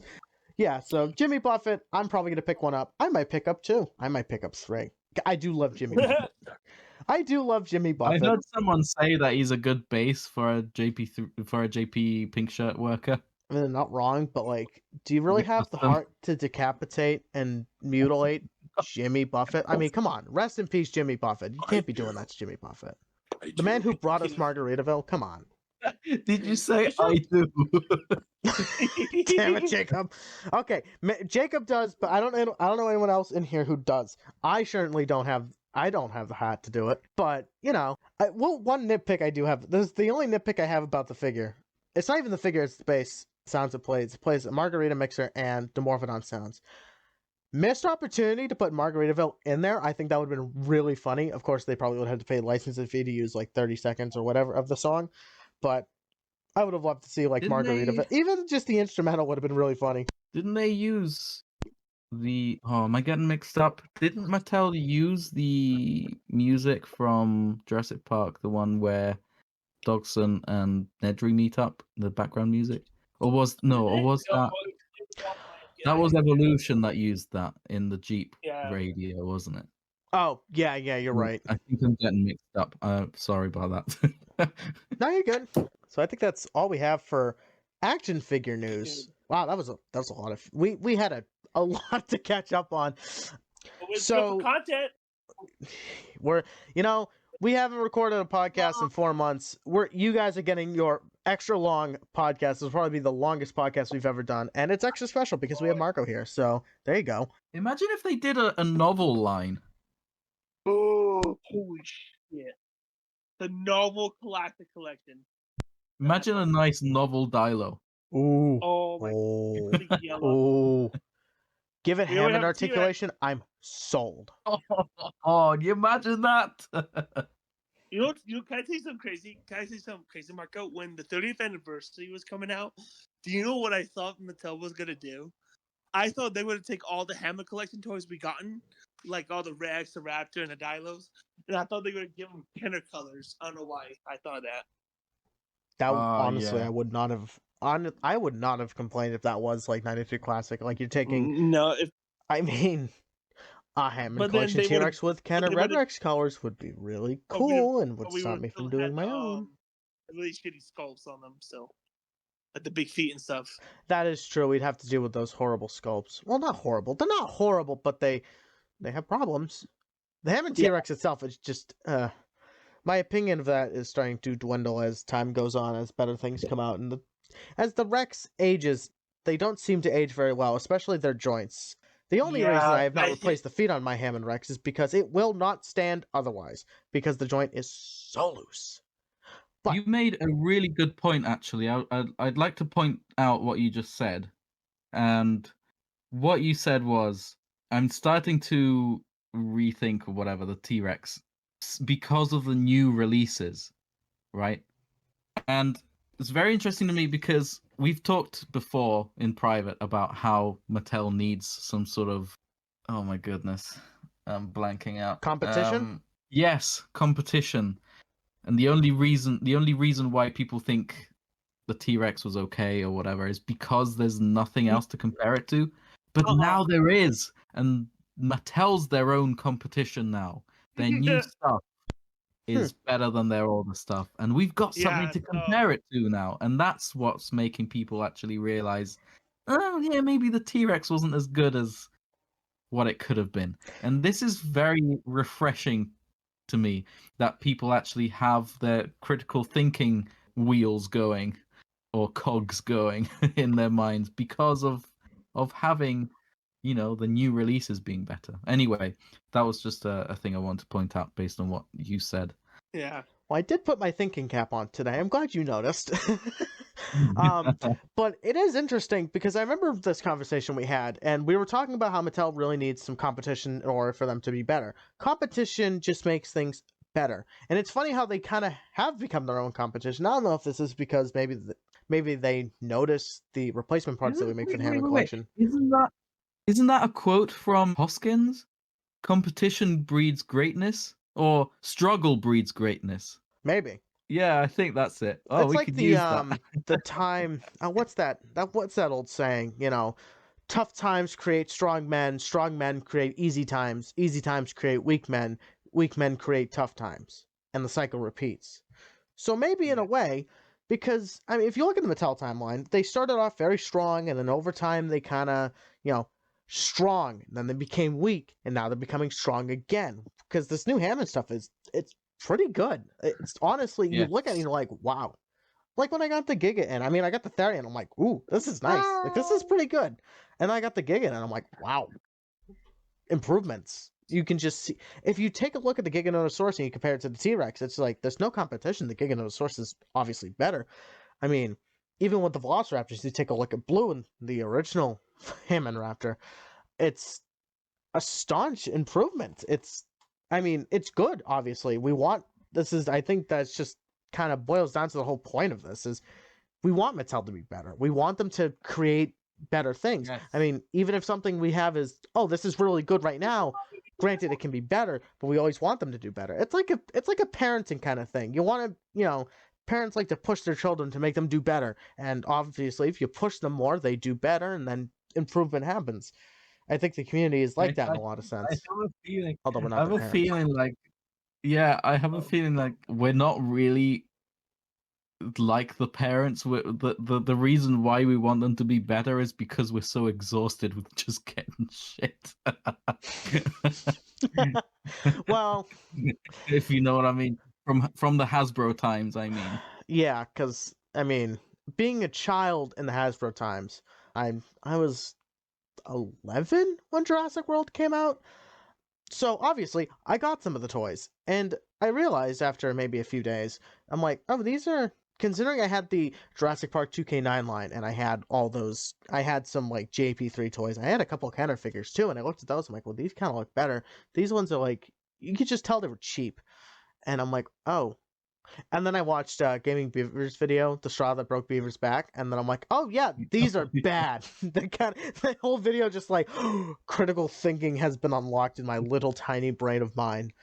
But yeah, with the raptors without the sickle claws. Oh my god.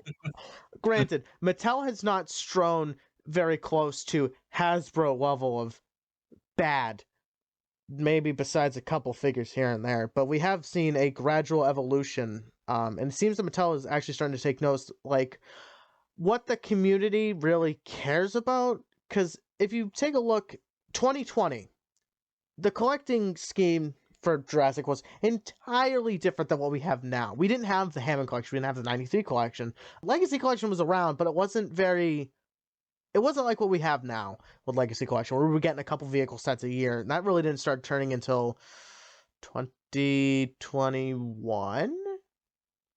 But granted, 2020 was also the pandemic and the whole lockdown and all that shit. Yeah, the original Legacy collection was mostly repaints of mainline toys, weren't they? Yes, I mean they had a couple like new, like the Gallimimus. I remember that went insane. People were trying to get that left and right. Yeah. Can I tell you a funny story about that? I was in a Facebook group before all this, right? And I showed the Gallimimus in the Facebook group, and some guy's like, "Yo, bro, I'll give you $50 if you send that shit to me, man."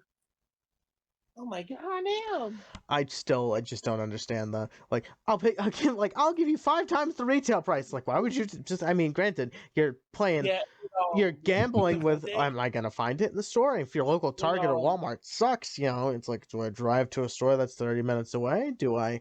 But I mean, if you take a look, we have grown a lot since the original Fallen Kingdom line, and then like 2020 and stuff like that. Because I consider 2020 and like early 2021 was kind of like a rut for Mattel. Even 2019, because after Fallen Kingdom, they're like, "Oh, that was a great toy line." And it's like, what do they do next? And they didn't really know where to. It seemed like they didn't really know where to go, and they hit a rut. So when Dino Escape came out, and they just started, "Oh, look at this figure, look at that figure, look at this, look at that." We had all these different types of figures, and in 2020 they kind of dialed it back a little bit. Yeah, because of COVID. Well, you figure these the 2020 figures were in production during 2019, so they had no idea that a pandemic was coming. They had no idea. But you see 2021, and things were starting to improve. Legacy was becoming... Oh, no, wait, no. We got more better Legacy stuff in 22. 21, my ears are all wrong. 21 was like the Dark Ages, kind of, from Mattel. Granted, it wasn't as bad as the Hasbro Dark Ages, or even the 14-year gap. Did you said without the stripe? Yes. Was that the year? Yes, that was the year they ditched the stripe. That was also... No, 2020 was the San Diego Comic-Con exclusive. But it seems that Mattel, they do actually learn a lot from what we buy and what we don't. Because, I mean, if you think of 2021, we were all focused on the main line because that's all we had. We want a figure that looks like this. We want a really accurate figure. We want this. Now we have the Hammond collection, so all we care about is accuracy on the Hammond collection. In terms of main line, in my personal opinion, I don't really care what they make for the main line. It's not marketed towards me. It's marketed towards kids. And it's nice that we finally have that gap between collector and just regular child.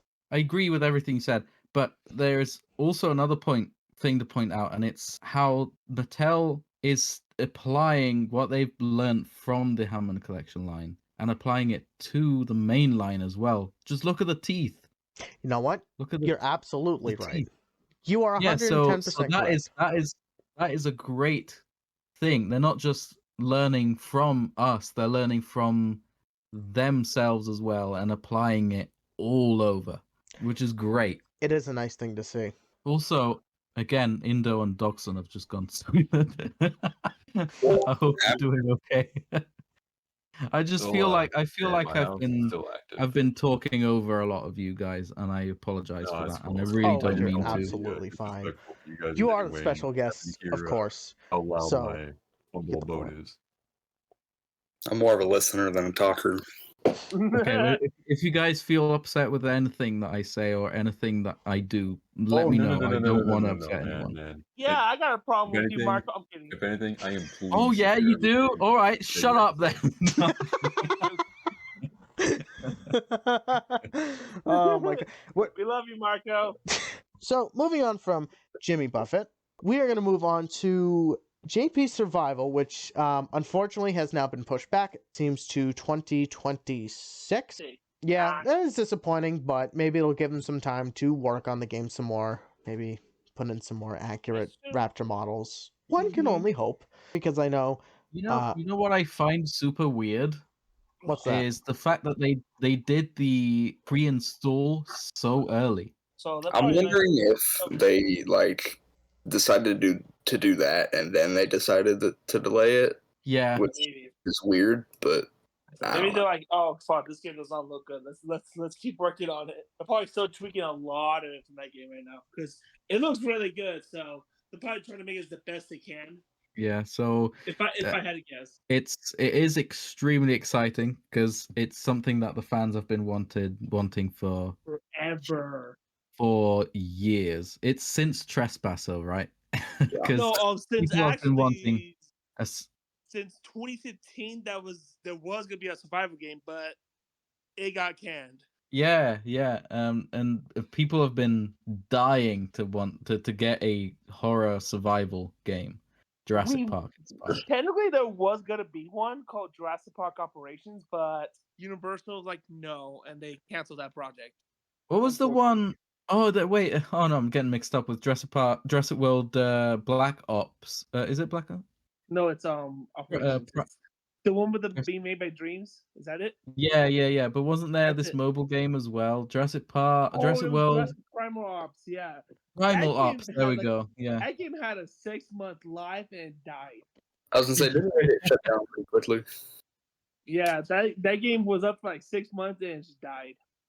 Yeah, but yeah, it's so cool that we're actually getting a survival game now, and hopefully it's somewhat open world. I have a feeling it's going to be more like a Resident Evil-y kind of feel. Maybe a little bit Alien Isolation 2, maybe. Yeah, in terms of world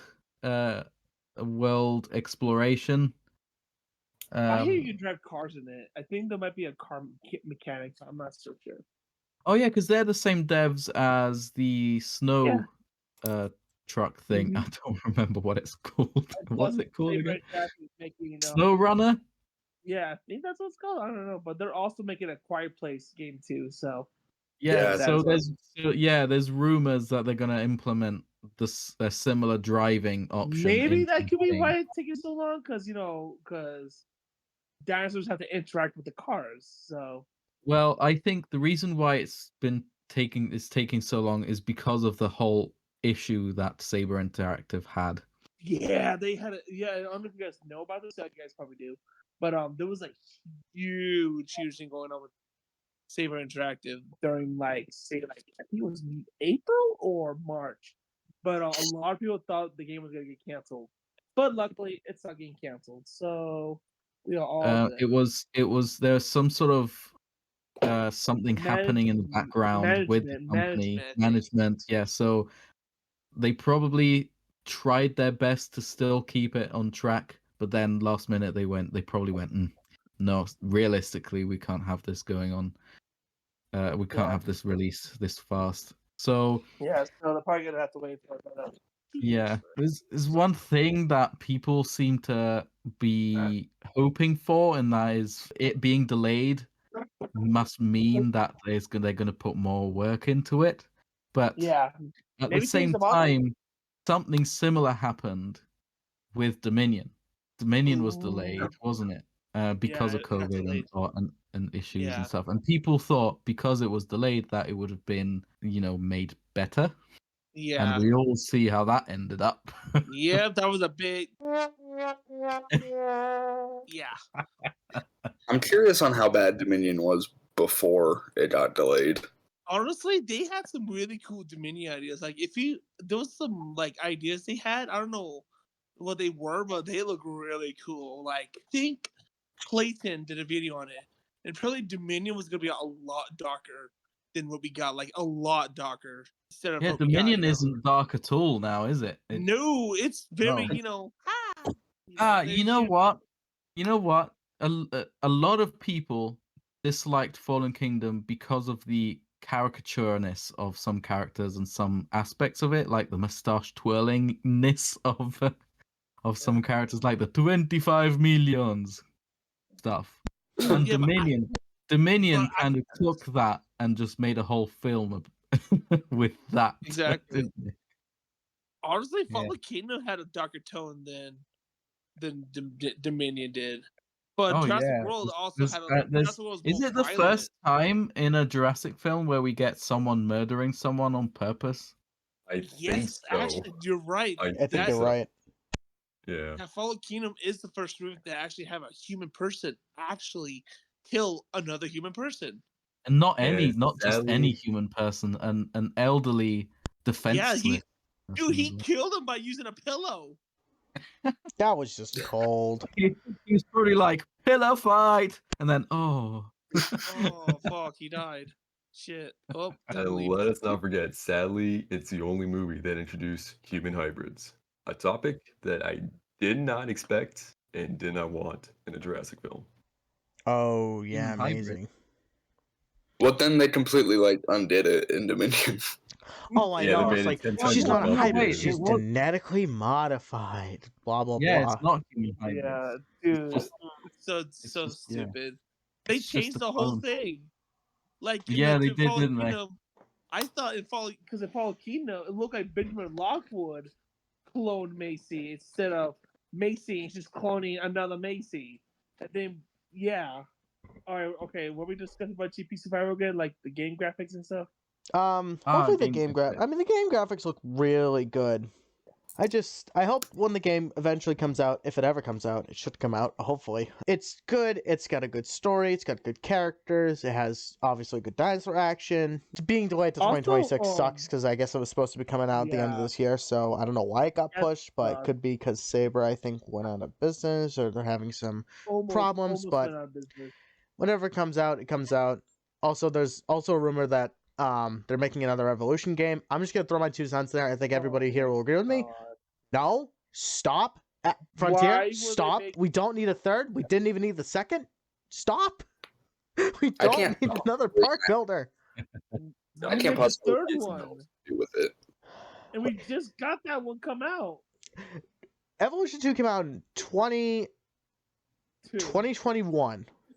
So it's been nearly 3 years since the game came out. And the game had in my personal opinion, the game had a bad campaign. It was very short, very, like, it wasn't very story-based, because a lot of the content that was supposed to be in it got cut because it was Dominion spoilers, because it was supposed to take place, like, around the same time or something like that as Dominion, so Dominion spoilers came into play, and then they took all that Dominion content and put it into a paid DLC. That was a shitty move on their part. Sorry, Frontier, it was. It just feels like Jurassic World Evolution 2. It's like Jurassic World Evolution was diluted into 2 games where none of those 2 is special. When they could have just done one game that was Jurassic World Evolution 2 from the start, and people would have loved that. Yes. That's what I feel like. If you merge the 2 games together, you have gotten the perfect park builder since JPUG, and JPUG is chef's kiss. Yes, exactly. If they waited a little bit with Jurassic World Evolution and just sort of merged, Jurassic World Evolution 2 with the first one, then it would have been perfect. But why in the world would they be doing a third one? Like, what else to add in there? Like, come on.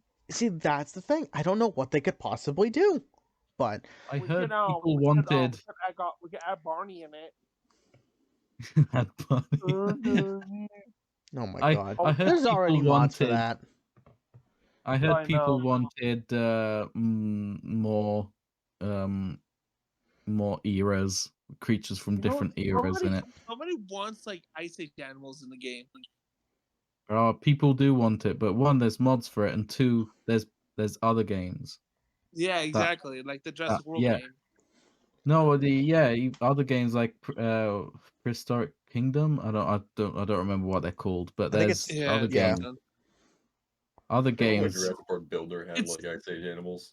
Yeah, that one. I missed that game. The other one, and Jurassic World Live does too. Gone too soon. Now we have Jurassic World, the game. I remember when that came out. But that's also just a rumor, so we don't even know if it's true.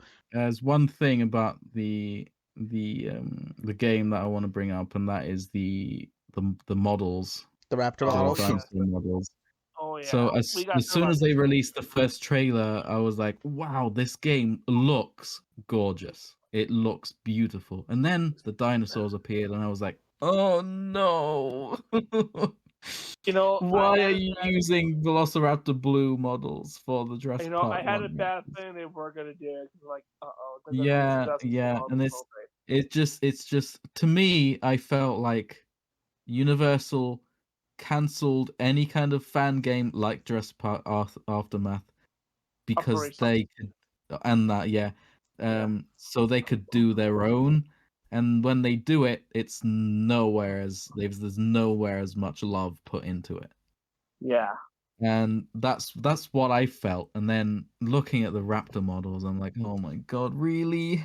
Are you seriously gonna do a game of Jurassic Park? So them not using the correct models, which by the way, these look like they're just taken from Evolution. And if they did take them from Evolution, why not take the Jurassic Park ones? Exactly. It just seems to me that it's a bit mishandled. Canon-wise as well, why they're 3 raptors when most of them are dead? It just seems like they're going, oh, that's what the fans want. They want a Jurassic Park game. Let's just bring in the iconic bits. I hope they do explain not put too much thought into it. Raptors. And not put too much thought into it, and just give what they think people want when they actually need to listen to people. I'll tell you something. I sound like a really entitled Karen about it. I actually sent an email to Saber Interactive offering my help and knowledge from the community. I just said, this game looks amazing. It's something that the fans have been wanting for years, and it's because of this that I believe this game deserves to be the best game ever made for the Jurassic franchise. And that means that some of the dinosaur models need some work. And I've said that there's the dinosaur style guide and everything that can help. And if they need anyone just for consultants and stuff, I'm happy to help for free. And then there's plenty other people from the community that know their shit. Yeah, and then obviously I never got a reply back because who am I? They're like, who are you? Yeah. Make the RUBBERSAURS, that's it? I just thought, why not? Why not try? I've had this philosophy where if you don't try, you won't lose anything. If you try, you won't lose anything. If you don't try, you've lost from the start, right? Which is one of the reasons why I've been in contact with other companies, musical instrument companies, because I contacted them and saying, look, this would be cool to add to your instrument, and they're actually listening to me, and we're working together to make a good, musical instrument. So I got lucky there, and I was just hoping that Saber Interactive would be similar, have a similar mindset. But then the company went bust, and then that stuff happened. So but yeah, it's just I did try and reach out, and nothing happened with that. And people have been vocal about wanting accurate dinosaur models, and I just really hope that this is alpha testing time, that they've got time to fix these issues. Really, as a Jurassic fan, I am tired of half-baked products. I'm exhausted. We have been played, the Jurassic community, with half-baked, half-finished things, and I'm tired of it. And I think if we are all vocal about it, just like we're being with Mattel's been listening, maybe these guys can listen too. Honestly, if they did, I don't think they would have to do much, because the Jurassic World Raptors, if you just take all the detail away, it's similar to a JP Raptor. You might have to change a couple things, but all they really need to do is just redo the texturing, on the face and all that, because that's the main inaccuracy, and obviously the head is the main inaccuracy with it, because it's obviously, you look at a JP Raptor, you look at a Jurassic World Raptor, but the Jurassic World Raptors were based off of JP Raptors, but they were textured just a tiny bit differently, more pebbly and all that stuff, where JP Raptors have more leathery type skin. So I feel like it wouldn't even be that hard of a fix. Yeah, exactly. So these are Velociraptor Blue models. Velociraptor Blue was designed to look a bit different, although based on the original designs. What ILM did was they took one of the early maquettes from Stan Winston and scanned it in, and then tweaked it a bit to make it unique. Okay, so it doesn't have a hip bone. These new Raptors don't have a hip bone because I'm guessing Universal thought that was a bit obscene. And the head sculpt, the detailing on the head is different, and the skin texture throughout the whole body is different as well. Yeah, that's what they did. They scanned an original Stan Winston maquette and then just tweaked it and changed it enough to make it a new dinosaur. And the fact that they're using a dinosaur that is supposed to be unique as a generic Jurassic Park 1 raptor is, I believe, quite inexcusable. Yeah, couldn't agree more with you, honestly. Yeah, I was it's just little details. Put the crickets in. Let's see. I guess we could briefly go over. There's really there we go. There it is. There's really not much news in terms of the new film. I mean, we do have a cast listing of Scarlett Johansson, John Bailey, and oh god, I can't remember the rest of them. There's been some leaked images of the set, but we won't show them just in case. Yeah, that's like spoiler territory. I really wouldn't want to go in there, especially if a film that hasn't come out yet and it won't come out for a year. So we won't get blacklisted on Universal. We don't too late, mate. Too late. We don't want to get got like what they did with Andy a couple years ago with the Dominion shit. Remember that? Oh god, that was so stupid. That was crazy. That was dumb. Actually, we do have one thing we can cover before we get to the little special bit. Chaos Theory came out, and I gotta say, I was pleasantly surprised with the show. It was a lot more darker than Camp Cretaceous. It was a lot more grounded and realistic. I really liked a lot of the things they did in the show. That's really all I have. It was a good show. I'd give it like an 8 out of 10.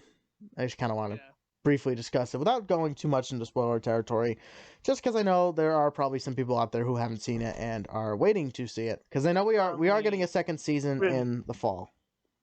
Been a month, so I you've agree. probably always seen it, but I agree with what you say. I did think that it got really weak towards the last episode, and the last episode is probably the worst one out of them all. I think, but overall, I really enjoyed the whole show. It was really good. You know what? I hate to say this. Actually, I really don't, because it's true. But this show was a better Dominion than Dominion by far. Oh my god! Like literally, like this show took what Dominion should have been. They took out the bugs because they put dinosaurs in the real world as a problem. Yes, well said. Thank you. Yeah, it was a good show. Also, I honestly personally think the characters are a little bit better than they were previously. I like the darker tone of the show. The show can get really dark. There is one thing I really don't like about that show. I cannot stand Sammy. I can't stand that girl, I fucking hate her. She's so goddamn annoying. She was very she wasn't bad in Camp Cretaceous. She was a little wee this time. I was like, oh. Oh, she was bad in Camp Cretaceous too, but jeez. Yeah, but most of them were bad in Camp Cretaceous. Come on, 4 and 5. Good lord. I don't mind that. I mind her being absolutely annoying and crazy like them. Well, I'm not gonna go in detail, but just shut up, girl. There is something I noticed with the Atrociraptors that was a bit weird in terms of sound design. They actually, right? Yeah, but they actually tried to make them sound like their own thing. At the beginning. The first 2 or 3 episodes, they've got their own sounds, although they do sound a lot like dogs, but they don't actually have any velociraptor noises. And then towards about halfway or 3/4 of the way into the show, they just use normal velociraptor noises. I mean, technically, Atrociraptors is just like in the Jurassic time, like Jurassic universe, they use like raptor DNA for them or something like that. I don't remember. Yeah, I don't know. I just find it a bit weird, specifically since the raptors are supposed to be so tight knit. They're their own really intelligent species, like in Jurassic Park 3. They've got their own language and everything. You'd think that it would be unique to the raptors, to the velociraptors. But it's just a Netflix kids show, so I don't mind that. Yeah. Well. No one has anything else to say about Chaos Theory. Why don't we move into the special bit, coinciding with our special guest, Marco. Since obviously Marco has his own line of action figures, statues, and all this other fun stuff that he's making. Of course, I am actually part of the Rubbersaur team, and I helped him create the infant Tyrannosaurus, which was a great success. You want to tell us a little bit more about the Rubbersaurs and everything else? Well, I don't really have time for that, so bye. No, I'm kidding. Well, thanks first of all for even just wanting to talk about the Rubbersaurs in your podcast. It's really, really nice of you guys, and I appreciate you having me here. And yeah, just talk about Rubbersaurs, man. What do you want to know? So what? Okay, I have a question. What got you started on the Rubbersaurus, and which one is your most favorite one that you made? Oh, that's a good question. I missed the first bit of the question. What was the first bit of the question? What got you inspired to do a Rubbersaur, and which one currently is your favorite Rubbersaur you made? Oh, okay. Right. So what made me start doing the Rubbersaurs is the Kenner stuff, obviously. It's funny because I never owned a Kenner rubber figure. I never did, and I only just acquired one maybe 2 or 3 years ago for the first time. I never even felt it in my hands, and I still wanted to make a rubber figure like that because it's such a unique thing. At first, I didn't really want to make any rubber figures. I just wanted to make my own figures. But then I thought, rubber is just so freaking cool. Why don't we just try that? Let's just try it. I did the first prototype, just to mold and cast and see if it was possible to even use any type of flexible material. And that was the T-Rex, one of the very first ones. The very first was just made of cushion foam, just to see if it was possible to even mold and cast stuff like that. I was fresh out of uni, so I just learned how to make molds and casts. So I just gave that a go. That worked, kind of. The cushion foam sort of started tearing, and I wanted to make actual rubber stuff. So the next step was to try with silicon. And again, I tried with a T-Rex sculpt, the same one that I did the first cushion foam prototype. But because of COVID and everything, I didn't really have a chance to use more advanced materials and more advanced molding and casting. I could only use what I could do at home. And my home at the time was a rental, which I still rent now, but it was a very small one-room place. So I couldn't use anything that was toxic, and I couldn't use anything that was, usually used in professional molding and casting rooms or facilities. So I just went online, did some research on what could be used, and I found a video by the King of Random. Do you guys know the King of Random? He sounds familiar. Oh yeah, I've seen a couple of his videos.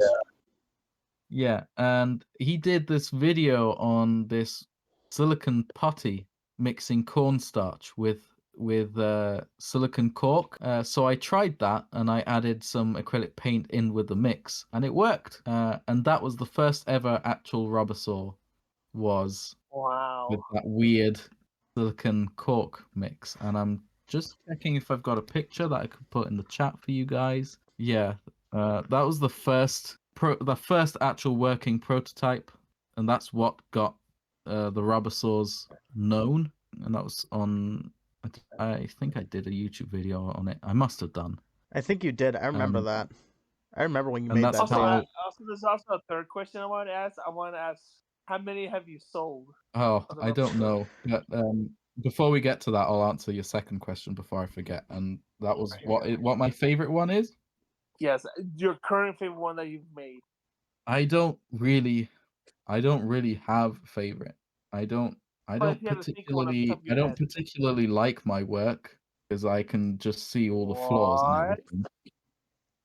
It's just the thing though, isn't it, with artists? Yeah, you make something and then you go, oh, actually I could have done that a bit better. And that's why we keep making stuff, is because we want to perfect it every time. Am I right? Yes, you're very right. 100%. So that means we never really have a favorite. Because we always want to make our favorite every time, right? Yep. Right. But if you had to pick that makes sense. one above. But if I was to have to pick one, See, I would probably go with a Ceratosaurus because it looks and feels nice, but then I hate it at the same time because it keeps cracking. You know? But I do love Nate's infant Rex because it's a product of love between a group of people. You know what I mean? It's not just me looking at my flaws. It's seeing I can appreciate it more because it is a product of love, if you know what I mean, of multiple people.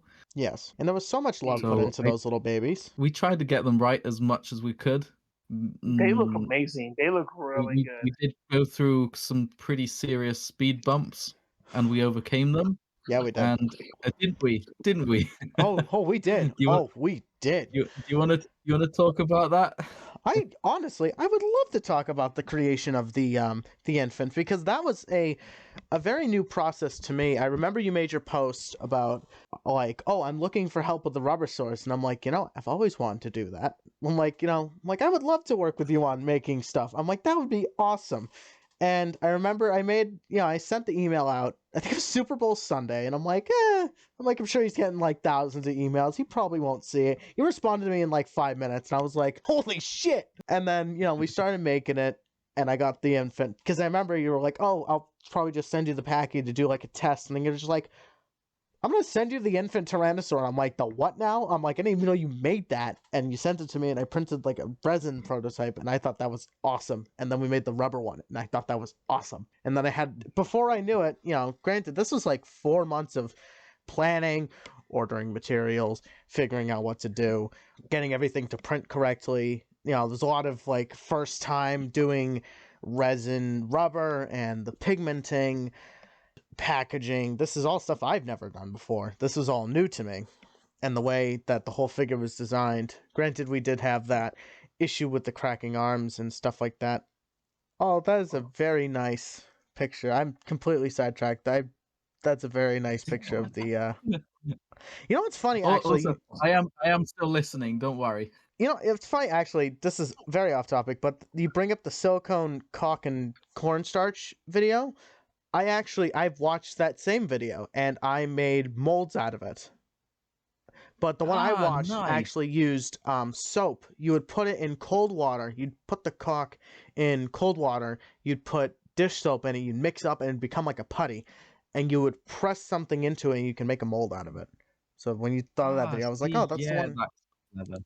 It was very fun to like learn the process of making a RUBBERSAUR, because I remember like your first one going up on eBay, and I'm like, I want to do something like that, because I remember it sold for big money, or at least I thought it was. I think it was like 200 or 300 USD, which to a kid in high school was like, holy shit. Yeah, I took advantage of the popularity of it, because it was just blowing up, wasn't it? I was like, oh my goodness, okay, right, let's think about this. Let's think about this. I can take advantage of the situation and try and get some funding to actually do something with proper materials, right? So I managed to auction a couple off of these for quite a bit to secure the future of the RUBBERSAURS, right? Yeah. And that's when we started molding and casting out of silicone molding and casting out of polyurethane rubber, which is to this day the best material we could have used. And that's when we released the second version, what we called the ultimate Tyrannosaurus, the RUBBERSAURS Tyrannosaurus Rex. Was that the same one you made the Obsidian Rex out of? Yes. I remember that one. I remember the what was it, like 4 or 5 part series you did of making that or sculpting it or whatever? Yeah. I think you've had that's each step. That is, I think, the best material yet. And obviously, we haven't been able to replicate that because of the issues I've had with my housing. And we actually were homeless for a little bit. And we've had to rethink the RUBBERSAURS and just see if it was viable just to 3D print the rubber directly, which is what we've been doing for the smaller recent ones. Let me just find the picture and send it over to you of the first RUBBERSAUR that was made out of polyurethane rubber. Yeah. Well, I mean, the F80 that we use. Oh, I remember that.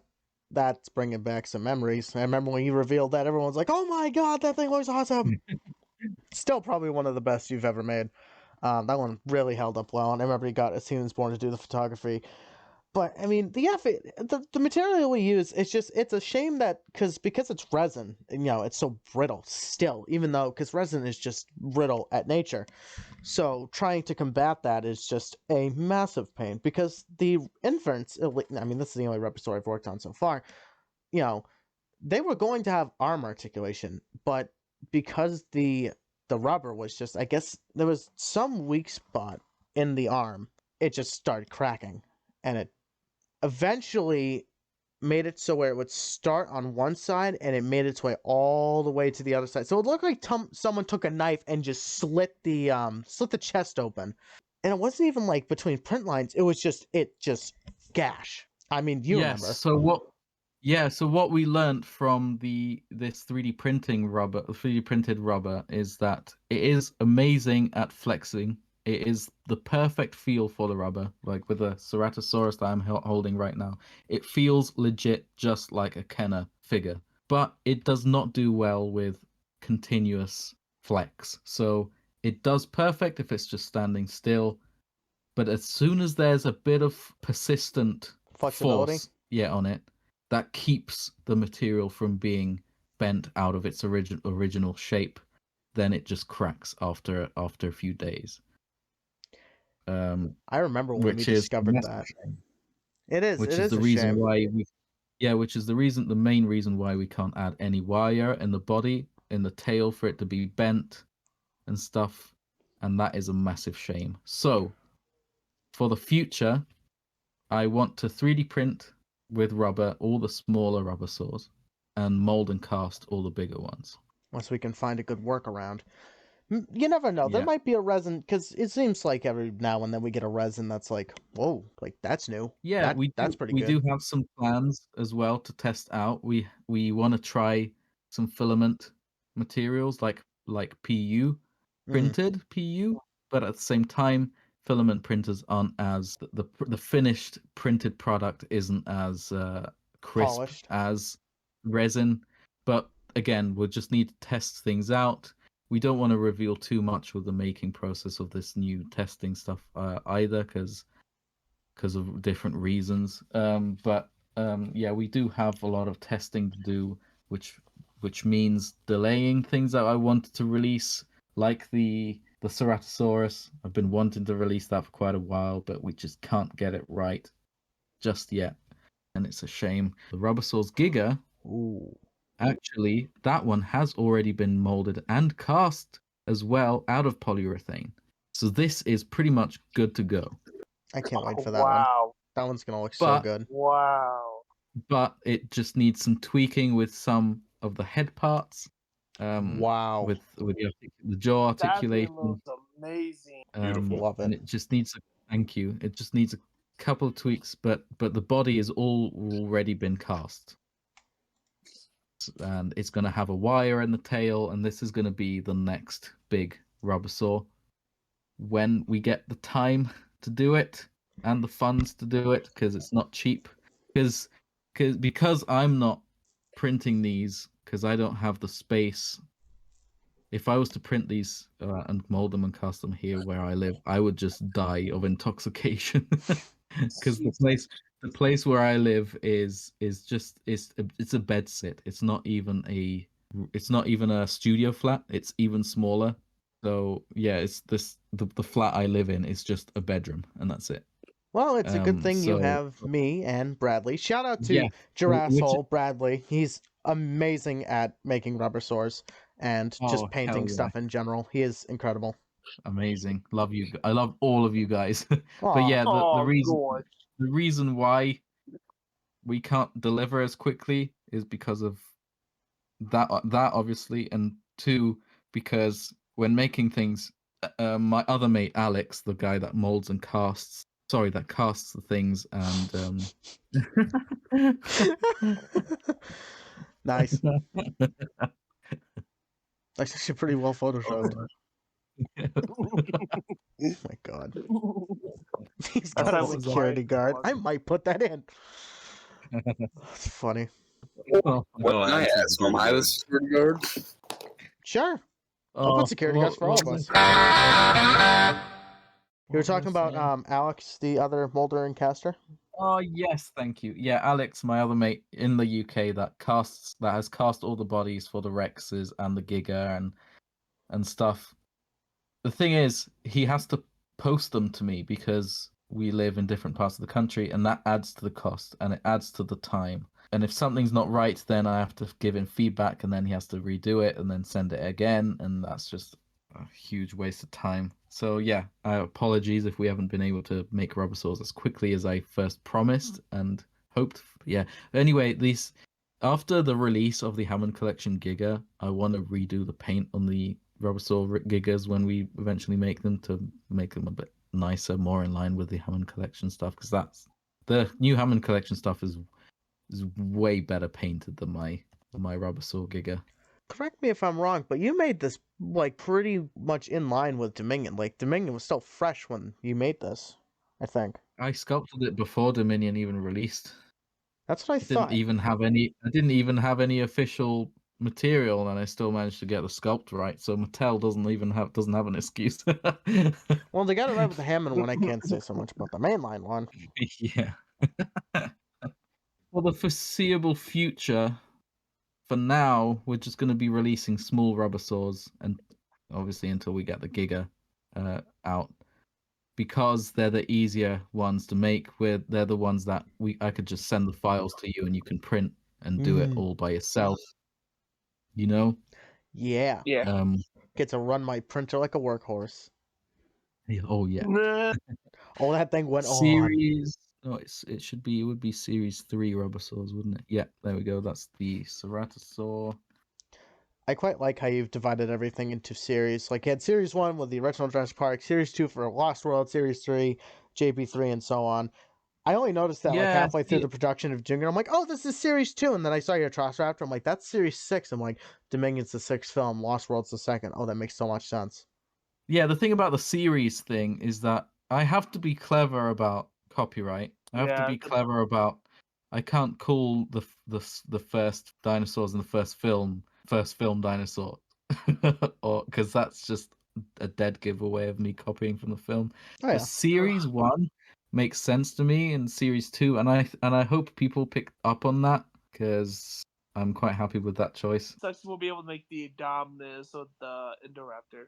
Well, you can't make those because those are protected by copyright, because those are universal created species. But I would like to take advantage of this call together to announce a new idea that we have for the RUBBERSAURS, and that is to release a retro line of the RUBBERSAURS alongside the main line. So the plan is to release, let's take, for example, the infant T-Rex, release that as the sort of the film-inspired one with the actual paint job of reflect what we see in the film, and then a retro Kenner-inspired coloration. Yo, that'd be cool as hell. And we're currently about to work on that, but I have an example for a future RUBBERSAUR release that Bradley is working on, and that is the... Oh, I've seen this. Let's go. Thought you guys would like that one. I saw that one. Woo! I can't wait for that. Isn't Bradley a monster? Bradley is so good at painting. Like he is. I saw that video you guys just made with the raptor bust. Oh, that was some good paint job right there. And I'm happy to announce as well that some photography has been done of this little guy by Ted. No way! Yeah. Oh man, I love your reaction. I love it. No freaking way. So we're thinking of re-releasing the Dilo because the first one that we released was terrible. I absolutely hate it. Because it's not bad. It was hand sculpted. It was hand sculpted, and I can't really make as good sculpts with hand sculpting milliput as I do with digital sculpts. So that was already funny. And then the original one didn't have any articulation. In the limbs, but it did squirt water like the original Kenner. Now does this one squirt water? But this one doesn't, but it's got Aw. articulation. So this is different from the original one, which is good. We'd like a bit of variety, don't we? Yes, sir. That head yes, sculpt looks sir. so good. It's the magic of 3D printing, isn't it, Nate? It is. It is. When he sent me over Junior, I was surprised to see what an actual 1/18th Junior actually looks like. Because I remember I popped off the printer. I'm like, shit, did I do the wrong size? Because I'm so used to Mattel's Juniors that they're massive compared to this guy, and I'm like, did I do this right? I'm like about the text. I'm like, I think I got the sizing wrong, but no, it's actually 1/18th, and it's not impossible to make something that small. I mean, articulation's obviously a little bit more of a challenge because it is smaller, and so therefore a little bit weaker. But well, in the words of Ian Malcolm, well, there it is. Well, there it is.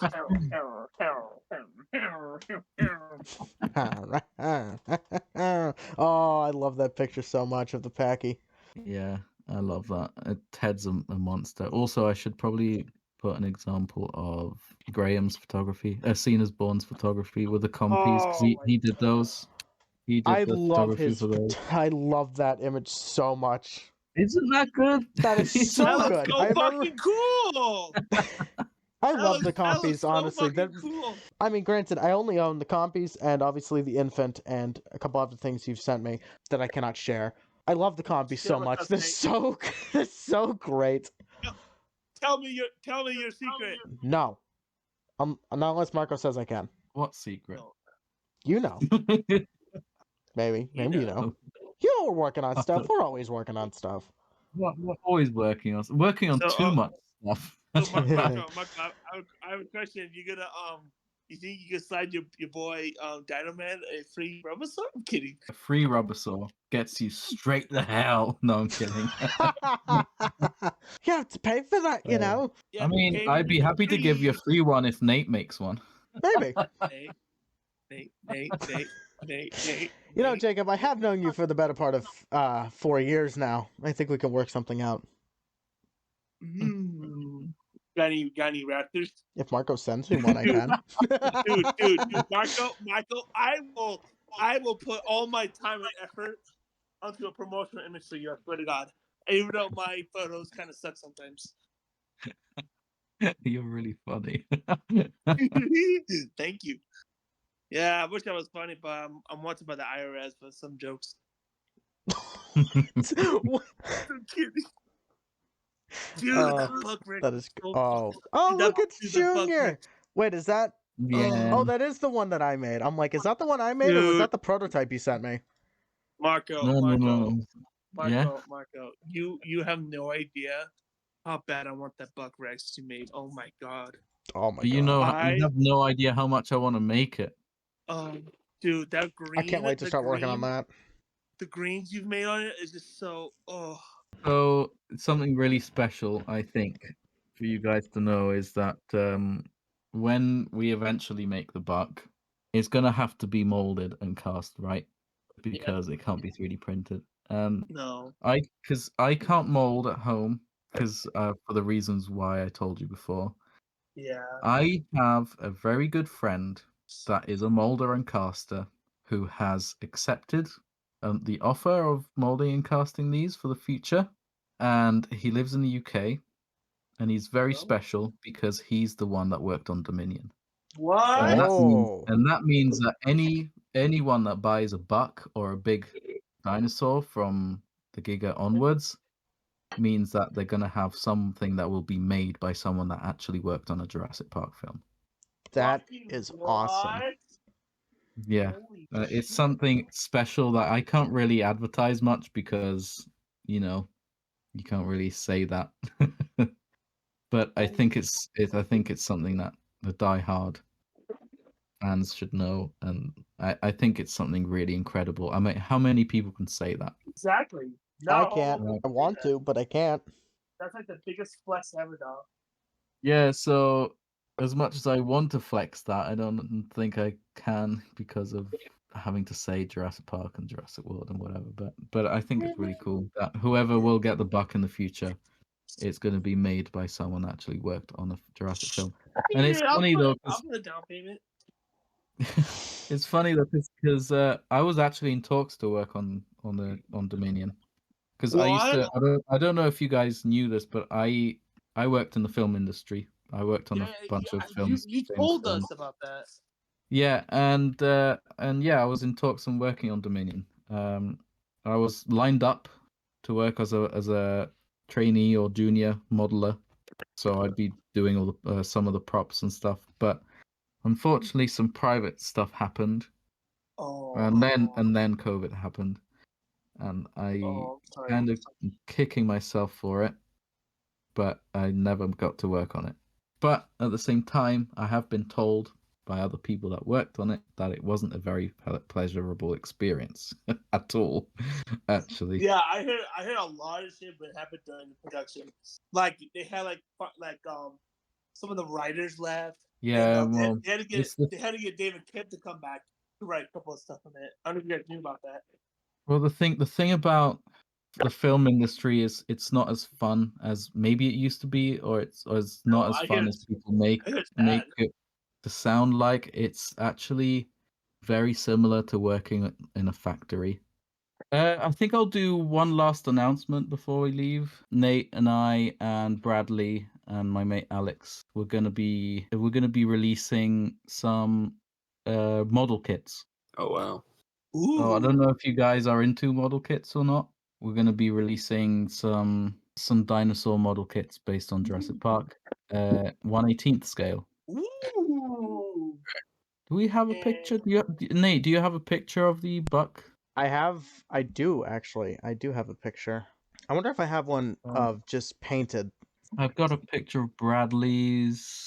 So they'll come already printed, obviously, and they'll be separated, and you can just lock them in place and glue them in place, and then you're just ready to paint.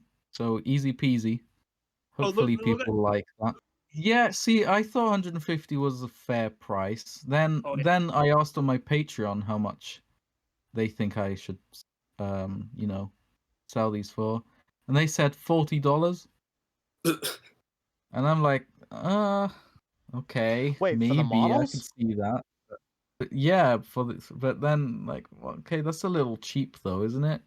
They are relatively easy to produce, but yeah, I get, but at the same time, these take so long to print. These take 2 days to print.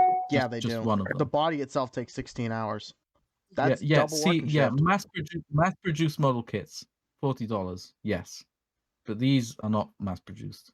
So what do you think is a fair price for this? We were thinking maybe $100. Yeah, $100 USD is actually pretty reasonable. Because you figure it is 1/18 scale, and there's a lot of time that gets put into making these. Of course, I would also be of help once I get more resin in. Are you just printing this out of regular ABS resin? Yeah, beige ABS Elegoo resin. Oh, that's easy. All right, looks like that's all we have for you guys today in the InGen Company Board podcast. This is quite the long episode, probably our longest yet, but, we haven't recorded an episode for you guys in a while, so we figured we'd give you an extra long recording. And we even brought on Marco, and we'd like to thank Marco for joining us today. It was a pleasure getting to, have fun and poke around some figures and see what you got going on. And this is a great episode. So everybody take care, and we'll see you all in the next episode. See y'all. Take care. Thanks so much for having me. Real pleasure. You guys rock.